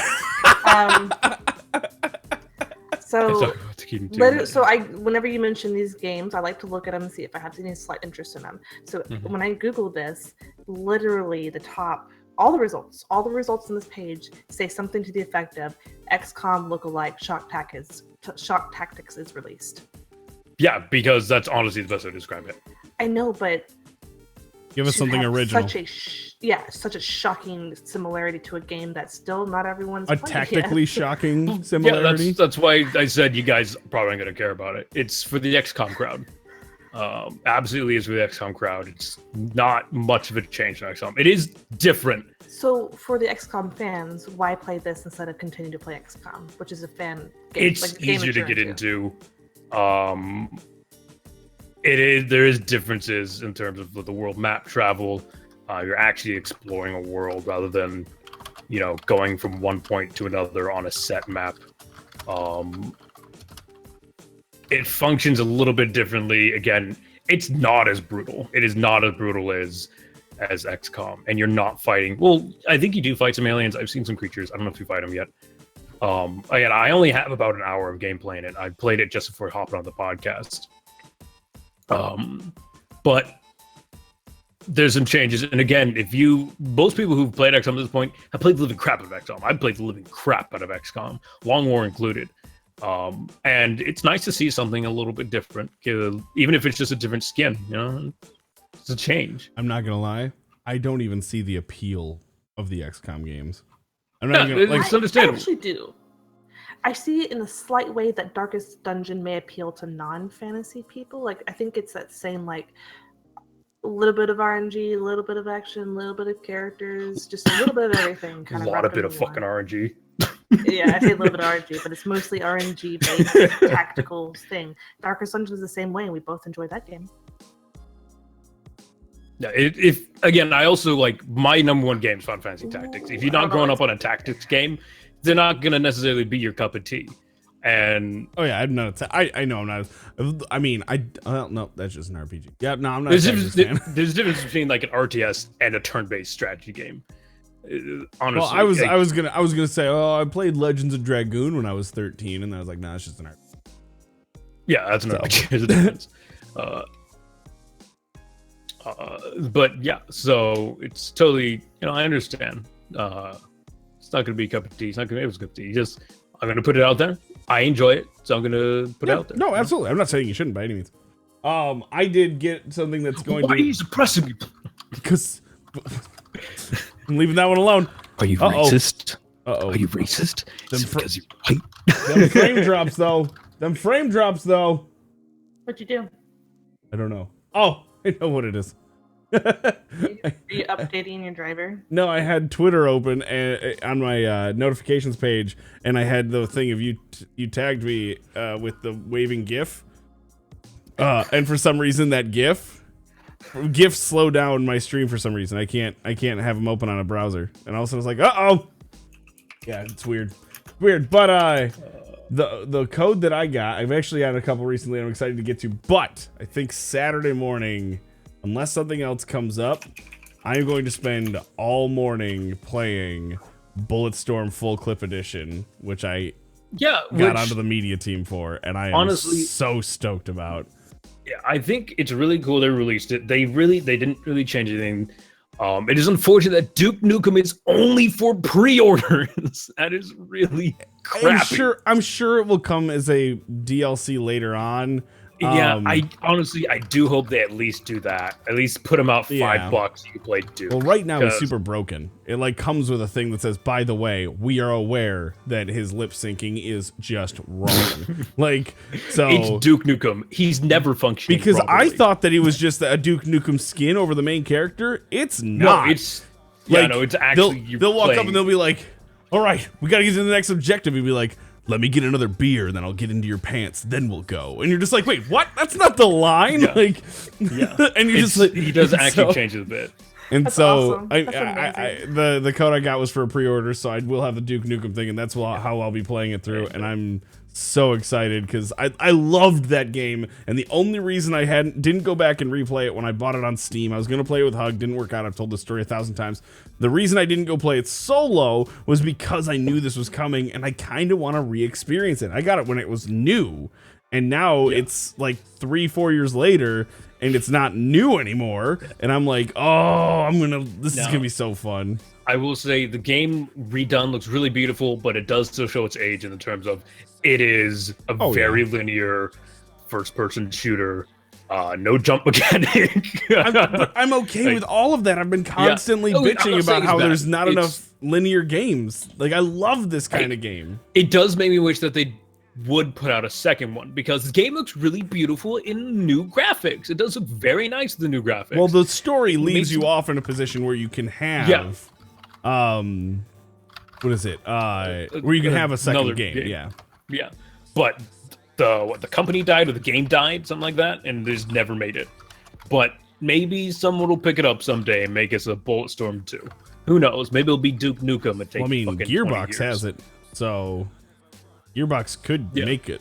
Yeah, Gearbox could. I mean, they're obviously working on that's the exciting Borderlands. part. I had to get in on the inside of Gearbox to get this, and so now I'm on the inside of Gearbox. I'm pretty excited about that. Yeah. Nice. But so I'm excited to play that. That's going to be coming up, and I'm trying to think. I got. This weekend am going to be looking at the Elite Dangerous multi-crew update, which again, we talked about this. Even the word just makes me like Rams obviously doesn't like it. I don't care if Rams' opinion is. I've always enjoyed Elite Dangerous. I just haven't had the chance to get back into it. But it is a game that does require a little bit more time in it, because there is a lot of space travel. It is a realistic space sim where you actually need to travel the galaxy. Now, most of the time, bounty hunt. Most of my time in space is not spent traveling. It's spent shooting people in the face and blowing them out of the sky and getting paid for it. And I absolutely enjoy that part of it. And now I could do it with I could do it with my friends previously, but now I could do it with my friends, like shooting my guns, and I can see them in the seat next to me. It's gonna be interesting. I think it'll be a nice change. And I also got to pick up the Horizons DLC. I haven't even picked up the new old DLC, and I think it's awesome. I'm glad you think it's awesome.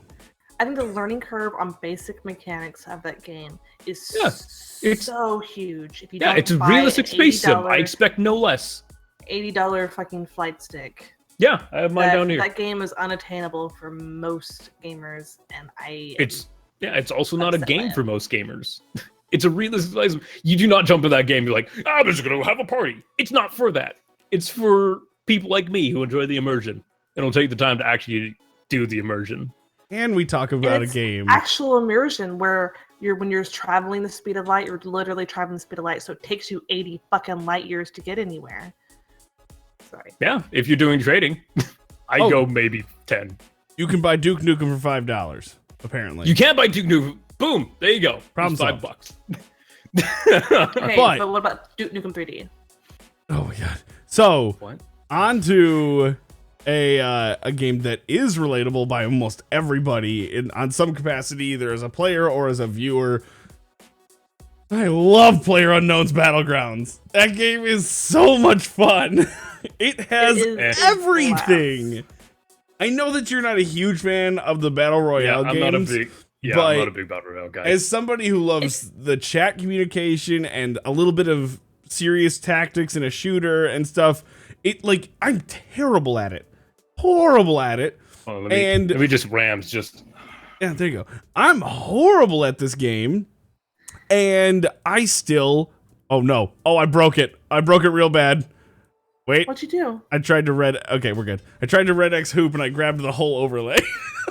Nice. We're good now. There you go. Just sassing but- Rams a bit. Is it better than H1Z1? So here's how I word it for that. H1Z1 King of the Kill is a mod on H1Z1 that literally overtook the original game. And so the developers said, well, we need to make this a full release, and they did. And then I believe it was the guy who made the mod for H1Z1 the guy who King.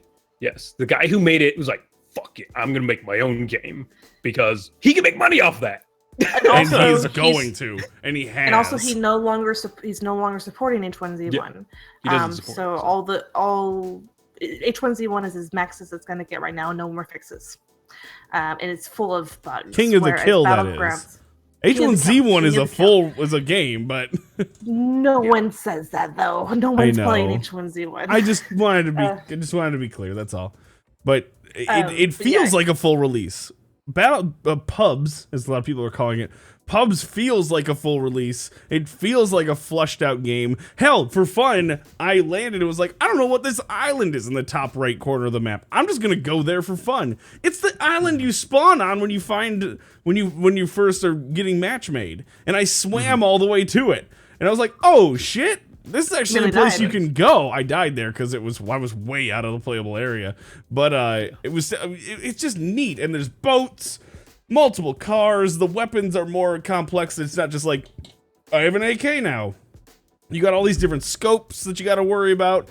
I will say, when it comes as I'm actually looking more forward to Escape from Tarkov, which is a bit of that battle royale feel, but also far more immersive and it's far more serious in a game style.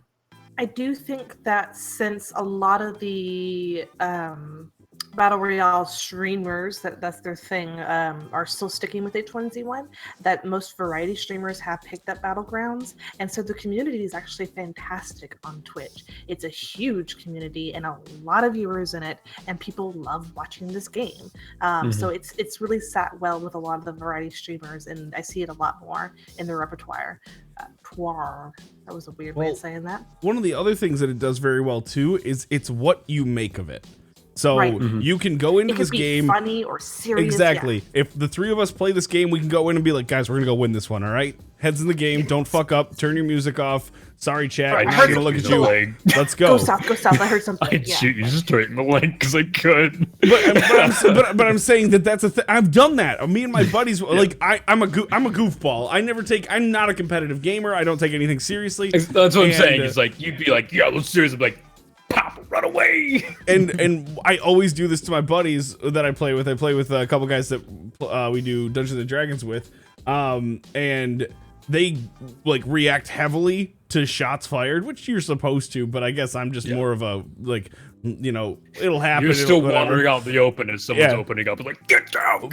But I've gotten pretty high on my own I got like third and second place a couple times by myself, and it's just like, I don't know how this happened. Yeah, I mean, my first game actually ended up top 10. I didn't shoot anyone though. Yeah, no, I know. You'd just be like, all right. The only points that I got the entire game when I got second place was the one shotgun shot I got into the person who killed me, and he was first, I was second. and that was it. Nice. So I mean, it's an interesting game in that way, but they react very heavily to shots fired, and so I'll shoot the ground like right next to them with a shotgun, and they'll be like, "Where'd that come from?" And they'll know immediately after yelling it that it was me, and I'll be like,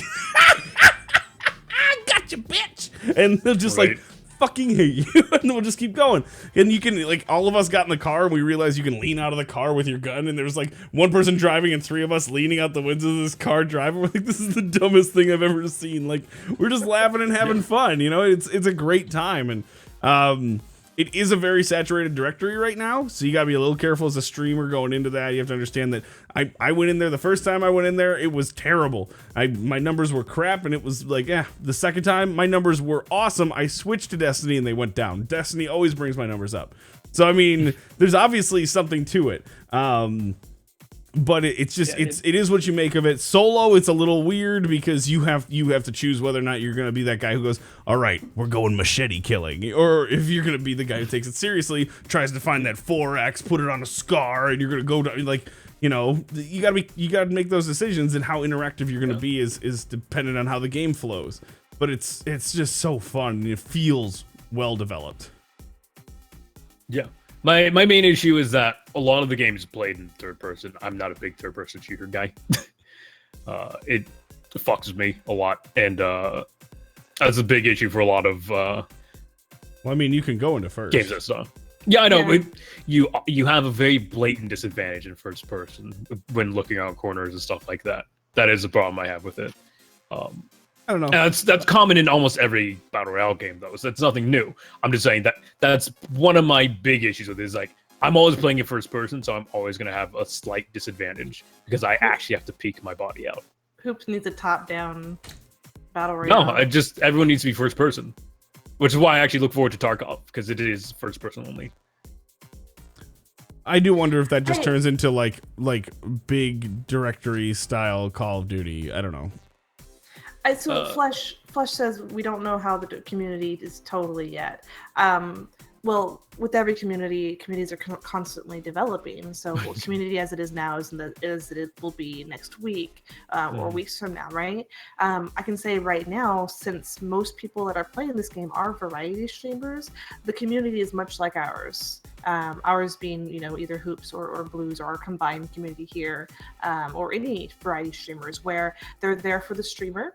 And they're there for that type of entertainment. That's why we see so many different types of gameplay. That's why we see the comedy gameplay, the playing with buddies stream, where they're not interacting with chat, but they're still having fun getting drunk. Or the hardcore, you know, let's win everything, I'm going to get first place. Or the hardcore betting stream, where they try their hardest, but everyone's just betting to see where they get to. That all exists because it's very popular within variety streamers, which generally those communities, although maybe toxic from the outside, as far as I don't like that community, within themselves are very supportive of their own community. So I think that's a good thing. I speak on this topic actually in terms of like, I mean, I guess it was really leaning towards realistic, but shooters. I've been seeing a lot of stuff. You guys haven't heard of the Stalker games, have you? This is definitely gonna be a me thing. Stalker games? This seems like an IRL you thing. Ha ha ha! Children in your basement. I don't leave my house, Rams. What are you talking about? You can stalk from the computer. I don't use Facebook, Rams. What are you talking about? Actually, I do. I very anyway, Stalker games. Yeah. I'm assuming you guys have never heard of them. I don't believe so. They're relatively. Yeah, it's Stalker with dots between each letter because it's actually an acronym for something. Wait. Wait. I actually might know this game. Just it's a visual thing. I never played it, but I have seen it. I actually, this is a weird little tidbit about my life. I don't read letters as shapes. I read them as the space around them. I don't know. It was a weird study my parents had done on me when I was a kid because I was fucked up. I know, right? And so when it's something. Funny side note, I don't know how to spell stalker. There's a U? Draven just put it in the chat for you. There you go. There's an L? What the heck? There's also a silent W in the middle. What do you think it was? Stocker? That's how she spelled it. That's how she spelled it. Oh my god! Like a backroom stalker at a grocery store. I love it. Sorry, Rams. I don't get a lot of wins like this. That's great. Actually, I did spell with an A, but just That's great. Stacker? So you put did you put stack? I did Stacker, Stoker. which is probably worse than with an O. Oh, Jesus. All right, spelling is the math of language, and I'm not good at math. Okay, so fuck you. Girls are the math of people, and I don't know math. Like, you just use that for whatever you want. I don't though. I only used it for that phrase. But now I'm going to use it for everything. But Warlocks are the spelling is- math of destiny. No, spelling is the math of language where you have to put the. Never mind. We're not But gonna there's get into letters that. in We'll talk about math. Yeah. Is there numbers in spelling?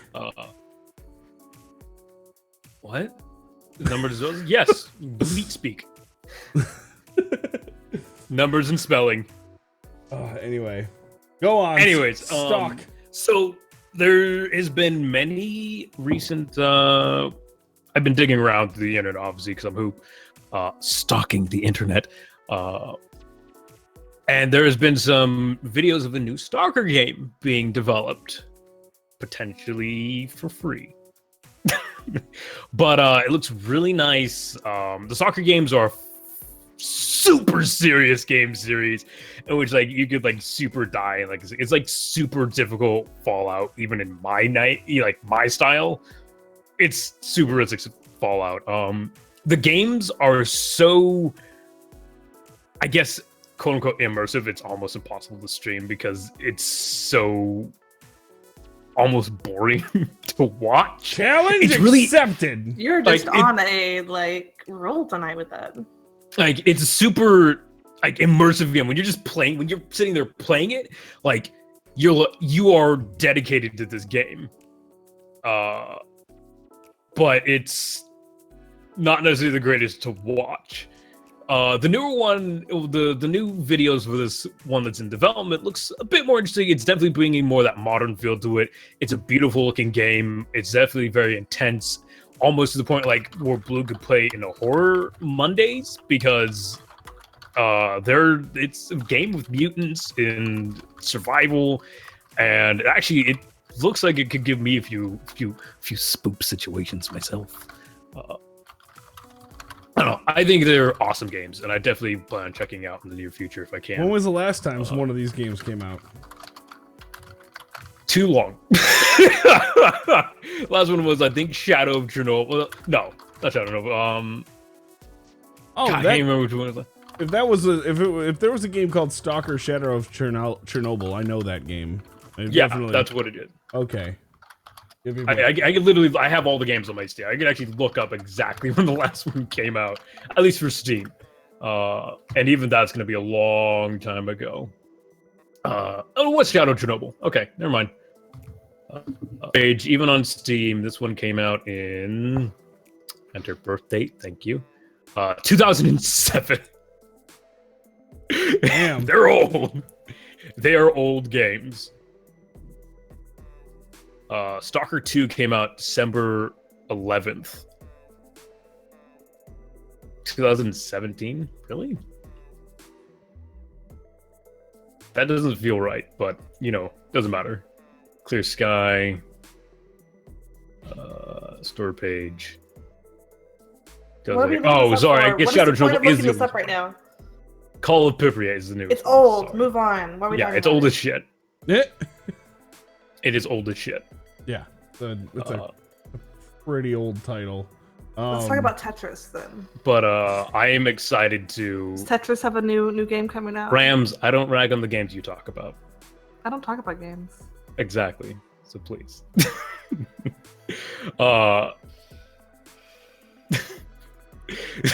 Sorry, little I don't know. It's a little offensive, but I'm actually basically done. If you want to continue sassing now. Oh no, this is all you, buddy. Talk away. The sass shall commence. You're coming out of Japan. It's called Final Fantasy. So do we decide it's 9 or 10 years old? 7 years old. 7 years out of old. the newest game, it is 7 years. That's 2010. All right. Actually, really, again, right. I unfortunately haven't had an opportunity to check out very many new games. I've really wanted to have a chance to pop into a Persona stream. I have not. It's another training week for me. This is my last of the spring, hopefully, where I do the train, I don't get trained. So I've been sort of a ghost on Twitch. So anyone seen Persona? I haven't watched. I don't know anything about those games. I haven't touched it. I've heard great things on Smoke Breaks. I've watched every single Persona. I haven't watched a new one yet. I will never play a single one of them, but I've watched every single one of them. I think they're cool games. They're not a game I would enjoy playing. I think the stories are pretty solid. I've heard. So the things I've heard about it are you don't have to play the other ones to get into this one. Nope. Excuse me. I've heard that it plays differently than the other ones to try to adopt more players into it.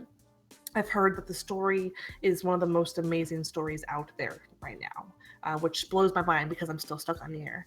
Yeah, I mean, honestly, I think Persona kind of gets that call every time. It has all the Persona games have really solid stories. I think they're really good games. Again, they're just not a playstyle I really enjoy to play, but they're a story that I love to watch.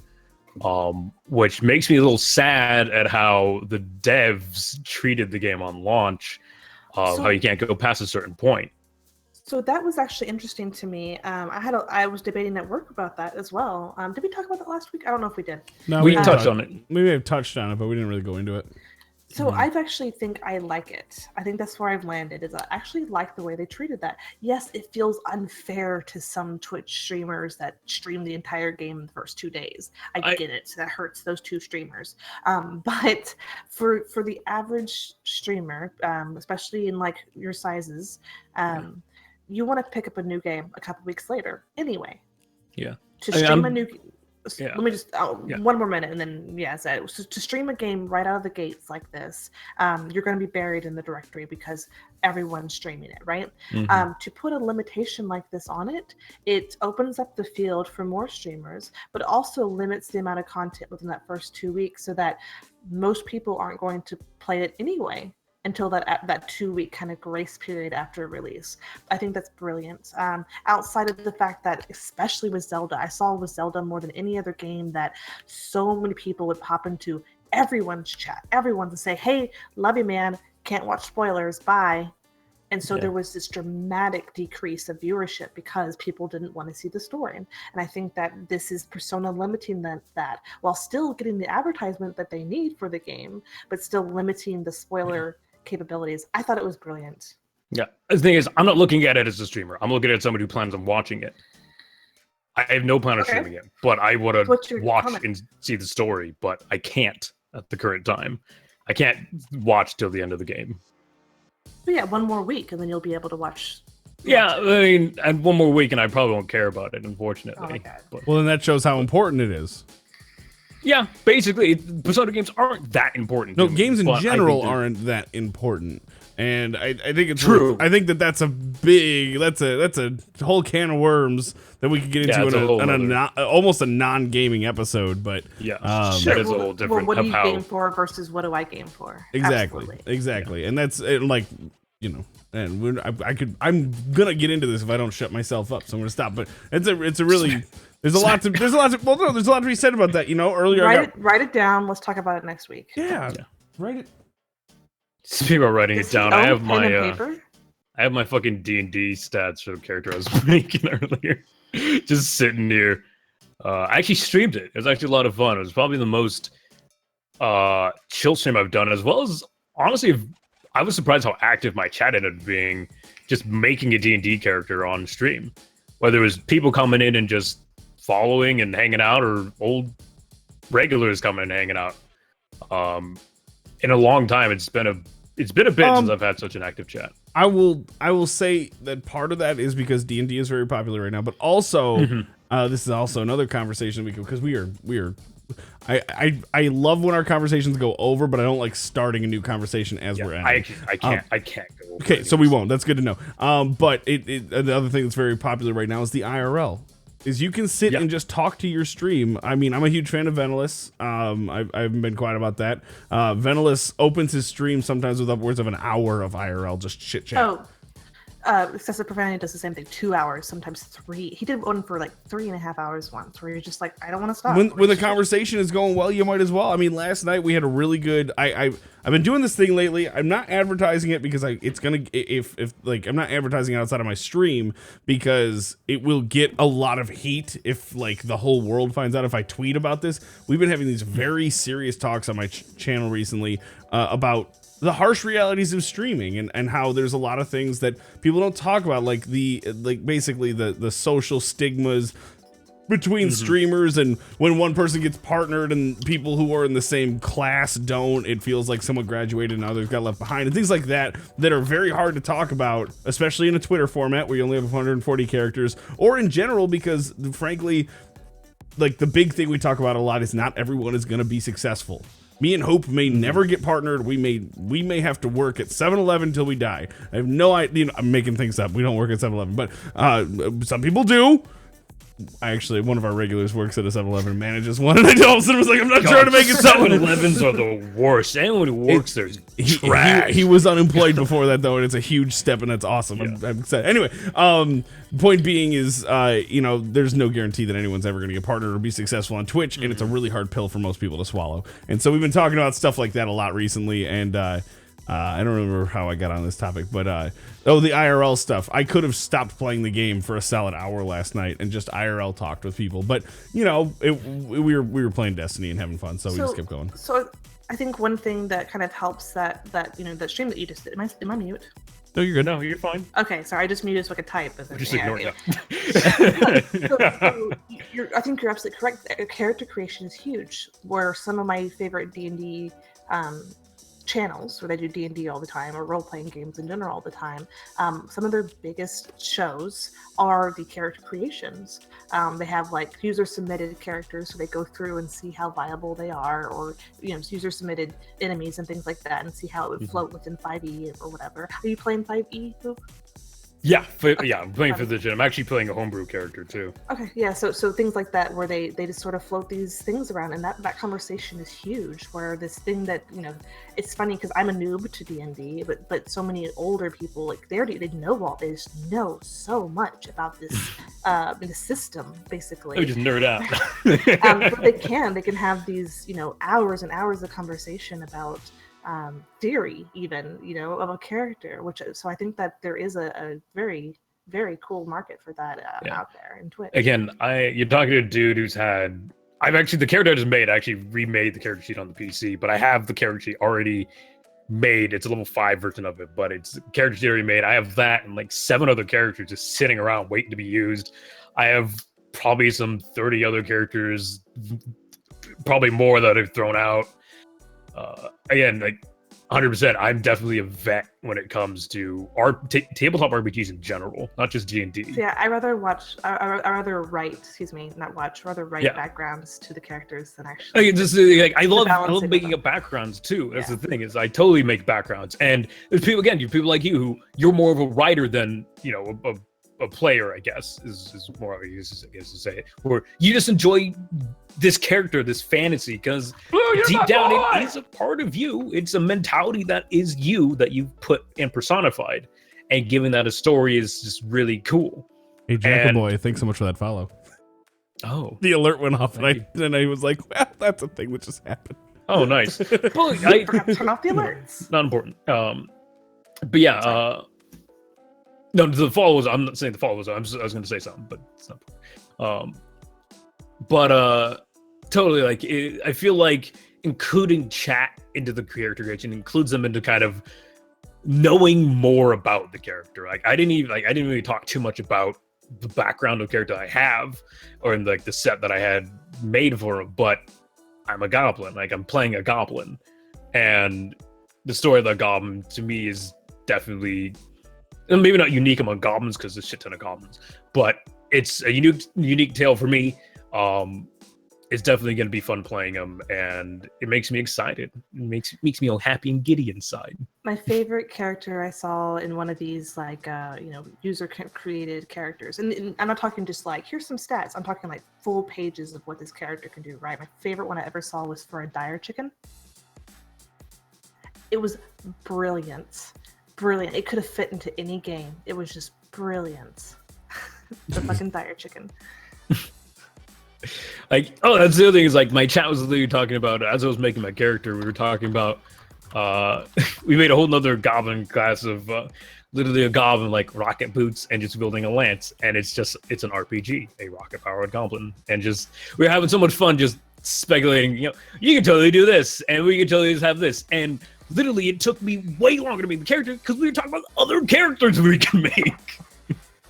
And I don't know, I think it's a great conversation piece, and the way D&D has changed as well. D&D used to be for the hardcore nerd. If you played it, you slept in your mother's basement at the age of 30. You were easy now. Next beard. You don't live in your mom's You slept in basement. your parents' bed. I slept in my parents' You still bed. slept with mom and dad. No, they were out of town. Thank you. I was renting. Did they leave the nightlight on? Yes. No, but like, seriously, the mentality used to be like, you were a neckbeard. You were the dude who didn't go out very often when you played D&D. And now it's like, you go to like your local high school, and even the jocks are like, yeah, I dabbled in it, yeah. Because it's the mentality of it has changed. I think, without putting like any sort of specific person behind it, I think that games in general are more popular than ever. Exactly. Even tabletops in general, board games in general are more popular than ever as a way to connect with other people. I think that that this is a natural progression of that, where people are finding this entertainment. And then it just, like we were talking about earlier, where word of mouth is super important, where someone says, I had a blast playing Pathfinder. What is Pathfinder? Oh, like it. Yeah, because when now they than ask ever. what is Pathfinder, you can then be like, oh, well, it's this, and my group did this, and you get an epic book story of an adventure, and it's like you can make movies out of half the stories that people have for D&D. Well, doesn't Dan Harmon do a like a TV series now, more or less, for YouTube or something, where they do a D&D campaign and it's animated? I think I've seen YouTube ads for that. I gotta look up. I'm not even kidding. So I'm a huge YouTube fan, massive YouTube fan. YouTube.com/harshlycritical is my current binge. Go check it out. Anyway, I've been watching Harshly Critical. I love that guy. He's so good. Anyway, I should get him on the podcast. Can you name what font Twitch uses? Dude, oh my god, he'll walk into I a don't new. know how he's a fucking font guru. I don't even know. And he'll even say, he's like, I'm not actually like a font guy. I just play enough games. He'll walk into an indie game, Rams, and he'll just walk in and be like, huh, yeah, that's the blah blah blah typeface. Yeah, they use that in 2 other horror games I played recently. Or like the Silent Hill, like he literally like called out the Silent Hill font. I was like, I don't remember exactly what it's called, but you could just literally Google Silent Hill font, and this is the font you get. Like, what? How do you know this? But his thing is I've always been a fan of, sidebar here, but I've always been a fan of like Markiplier and Jacksepticeye, who are like all the time, and Harshly Critical is like, hey guys, I'm John. Today we're gonna play Resident Evil 7, and he just plays it, and he doesn't care. And like in the middle of it, he'll one of the funniest things, I watch a lot of YouTube while I'm at work. He just sits there and he's playing the game, and then he goes, "Did you guys know I can yawn with my mouth closed?" and he's like, and he's just quiet for another second. He goes, "I just did it again." Like. He goes, it's something I would never talk about in public, but since it just happened, I might as well bring it up. Like, he's just really low key. He doesn't like, and when he freaks out, when Mama first shows up, he freaked out, and it was funny. You'd be super proud of me. Oh boy! I'm you played a game on hard? Oh shit! Oh shit! Oh! I should actually say normal, but you don't get to hear the end of my story. Can you tell me Was it too later? hard I to wanted tell? to know. He's your friend, Blue. You have to accept responsibility for that. Come on! He was just on a stream team with me. I thought he'd be interesting to talk to. And I am okay, so not necessarily the best conversation. I'm starting a new YouTube. Not me starting a YouTube, but I'm watching. Ram starting YouTube confirmed here. Put it in the chat. Can we get Ram's YouTube channel? Can we just sponsor the stream, Ram? Fuck Blue's YouTube. Everyone go watch Rams on YouTube. I don't YouTube anymore. Yeah, that's I'm true. watching a YouTube series called, and you probably already know them, and it's probably old news, but I'm loving it. Game Grumps. Yep. How did you just start Game Grumps? I knew you were gonna say that. Whatever. I was like, she's gonna say either Game care. Grumps or Yogg's Cast. Those were the two that I thought she was gonna go with It was right there. recommended to me a couple days ago, and I've been loving it. I don't Game see Grumps it- YouTube.com/Ramsbug in the chat. Right. Is that actually a thing? What does this even pull up? That's great. What is this? Nothing. This It is doesn't actually... pull up anything. Okay, yeah, just pull up anything. That'd be great. But Game Grumps is it is the greatest definition of me and my friends, and it's so great watching them because I can actually relate to them as people. I think that's what appeals, is that they are just friends. They're and- two dudes. Well, they're a group of friends just playing fucking games.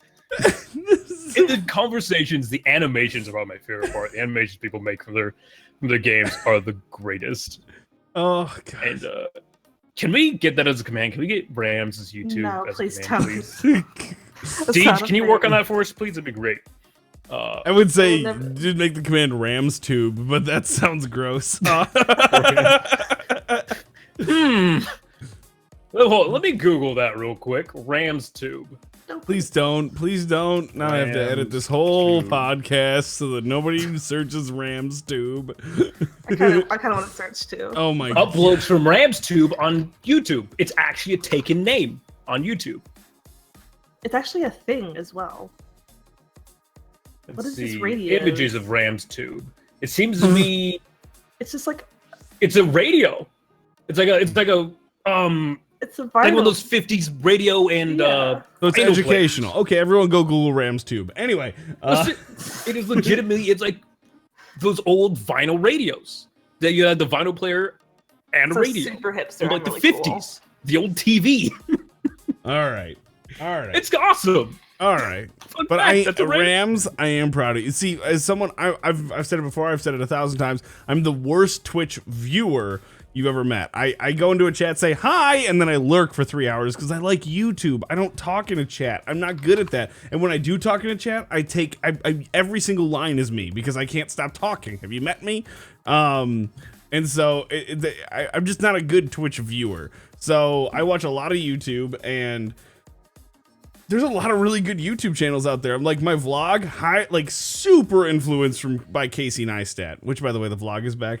Vlog in chat. You've said it like 6 times already. Not during the podcast. And you love my vlog. Don't even give me that shit. I do. It's actually really neat.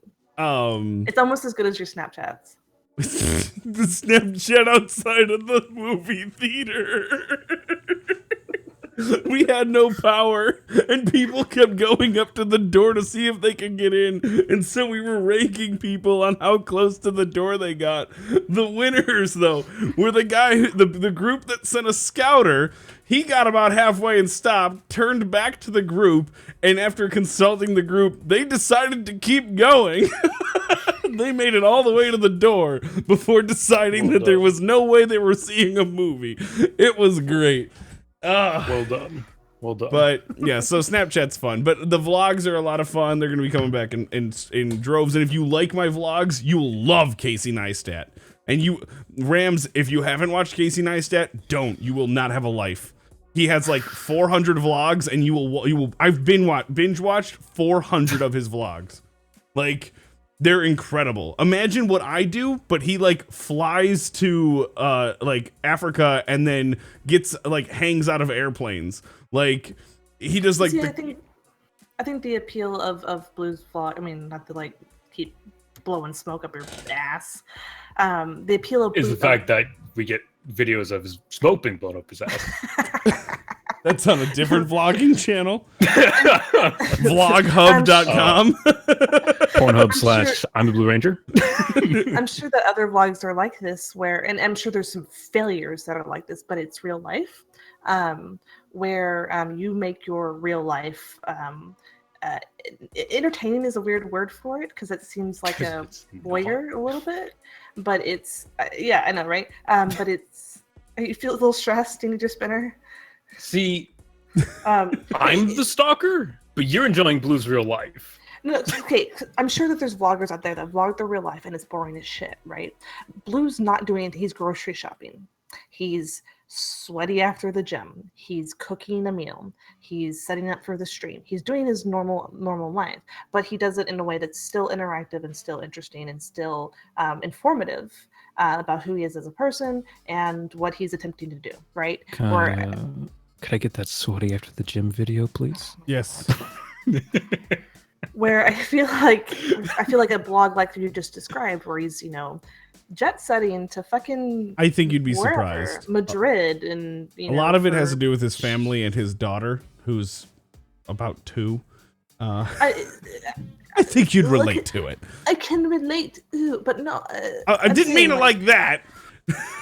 I'm if I wanted to watch something about another fucking city or someone who's doing a bunch of things, I wouldn't be watching your vlog.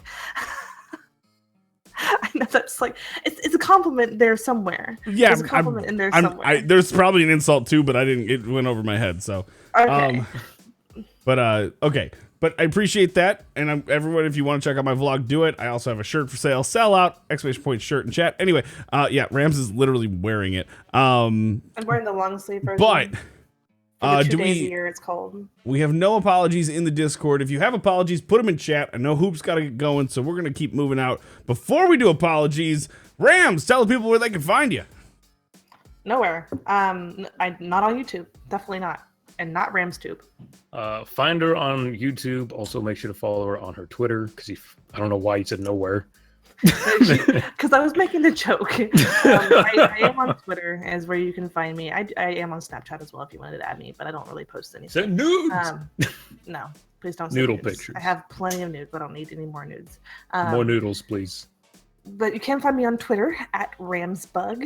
I mod for many different people, including Blue, as well as some other communities. I am a huge supporter of Twitch and what Twitch does and what streamers do. When I'm not training at work, I am actively posting who I'm watching.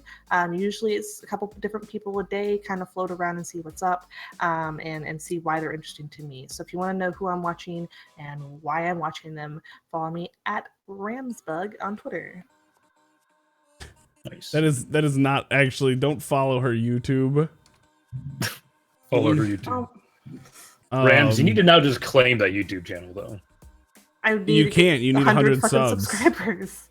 That's why I'm pushing. True. That's why I'm pushing my vlog so hard. Is that we're only like 22 away from me being able to get it. And frankly, I'm gonna get on the horn with YouTube and try to get youtube.com/George. I'm gonna try. I don't think it's gonna work, but I'm gonna try. That's an interesting. I did just hit over 200 thanks to Continue, who's beautiful and amazing, and I love her. We hit over 200 followers on Twitter, and none of them are porn bots, so that's crazy. Nice. Congrats on porn bot free viewing. No, but really, right. Oh, where can people find you?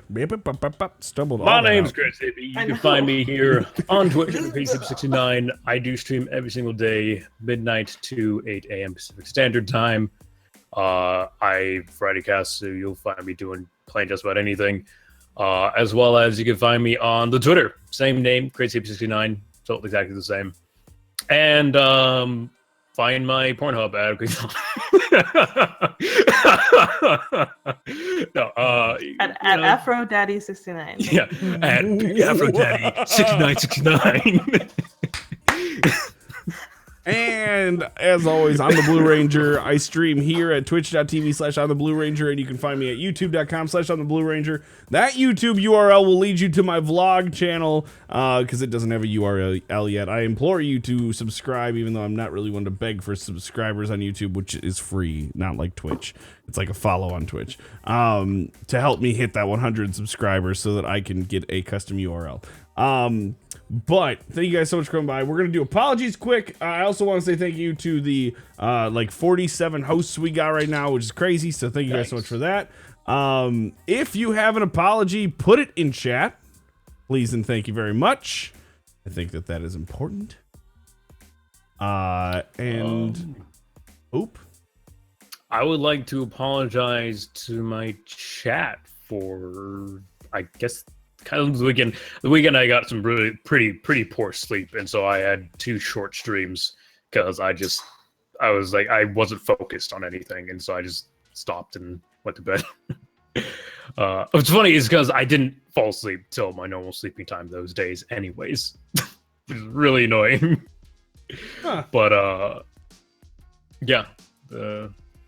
Poop Just tried step in to the right fix direction in trying to improve your health. My health isn't going anywhere, up or down. But you know what is going up and down? I don't know, some sort of carnival ride in California. Probably, yeah. Cool. Rams. What are you Called sorry for? Betty. This will be my final apology for not being as active on Twitch and Twitter for the past, God, it feels like forever now. We're doing a major revamp and training at work, and so I've been really focused there. So should get my next trainee out next week and onto production and back into full force into what I love to do. Nice. Blue, what are you sorry about, you pansy? Well, Cameron's apologizing that he got lucky in RNG and now everyone's mad. It's not really an apology. You like bragging and apologizing at the same time. Okay. See, you guys think I'm bad, but at least, you know, like, I'm not bragging about anything when I apologize. I only read the first sentence of Tez, the first line of Tez's apologize for apology. blowing myself? Yep. I'd be sorry, too. Yep. All right. So my apology goes to one of my mods, Smatla, for subjecting him to a jump scare horror game that now has his girlish, terrified scream immortalized on the internet forever. Beautiful. As well as now Probably make that an alert. also make it the alert for when somebody scares me during this. Do it. Immortalize it. I need May somebody to forever make it a be. GIF for me. I don't know how to GIF things, but I feel really bad. But at the same time, he's been a super good sport about it, and he wants to come back for Outlast 2. So who knows? That's coming out soon.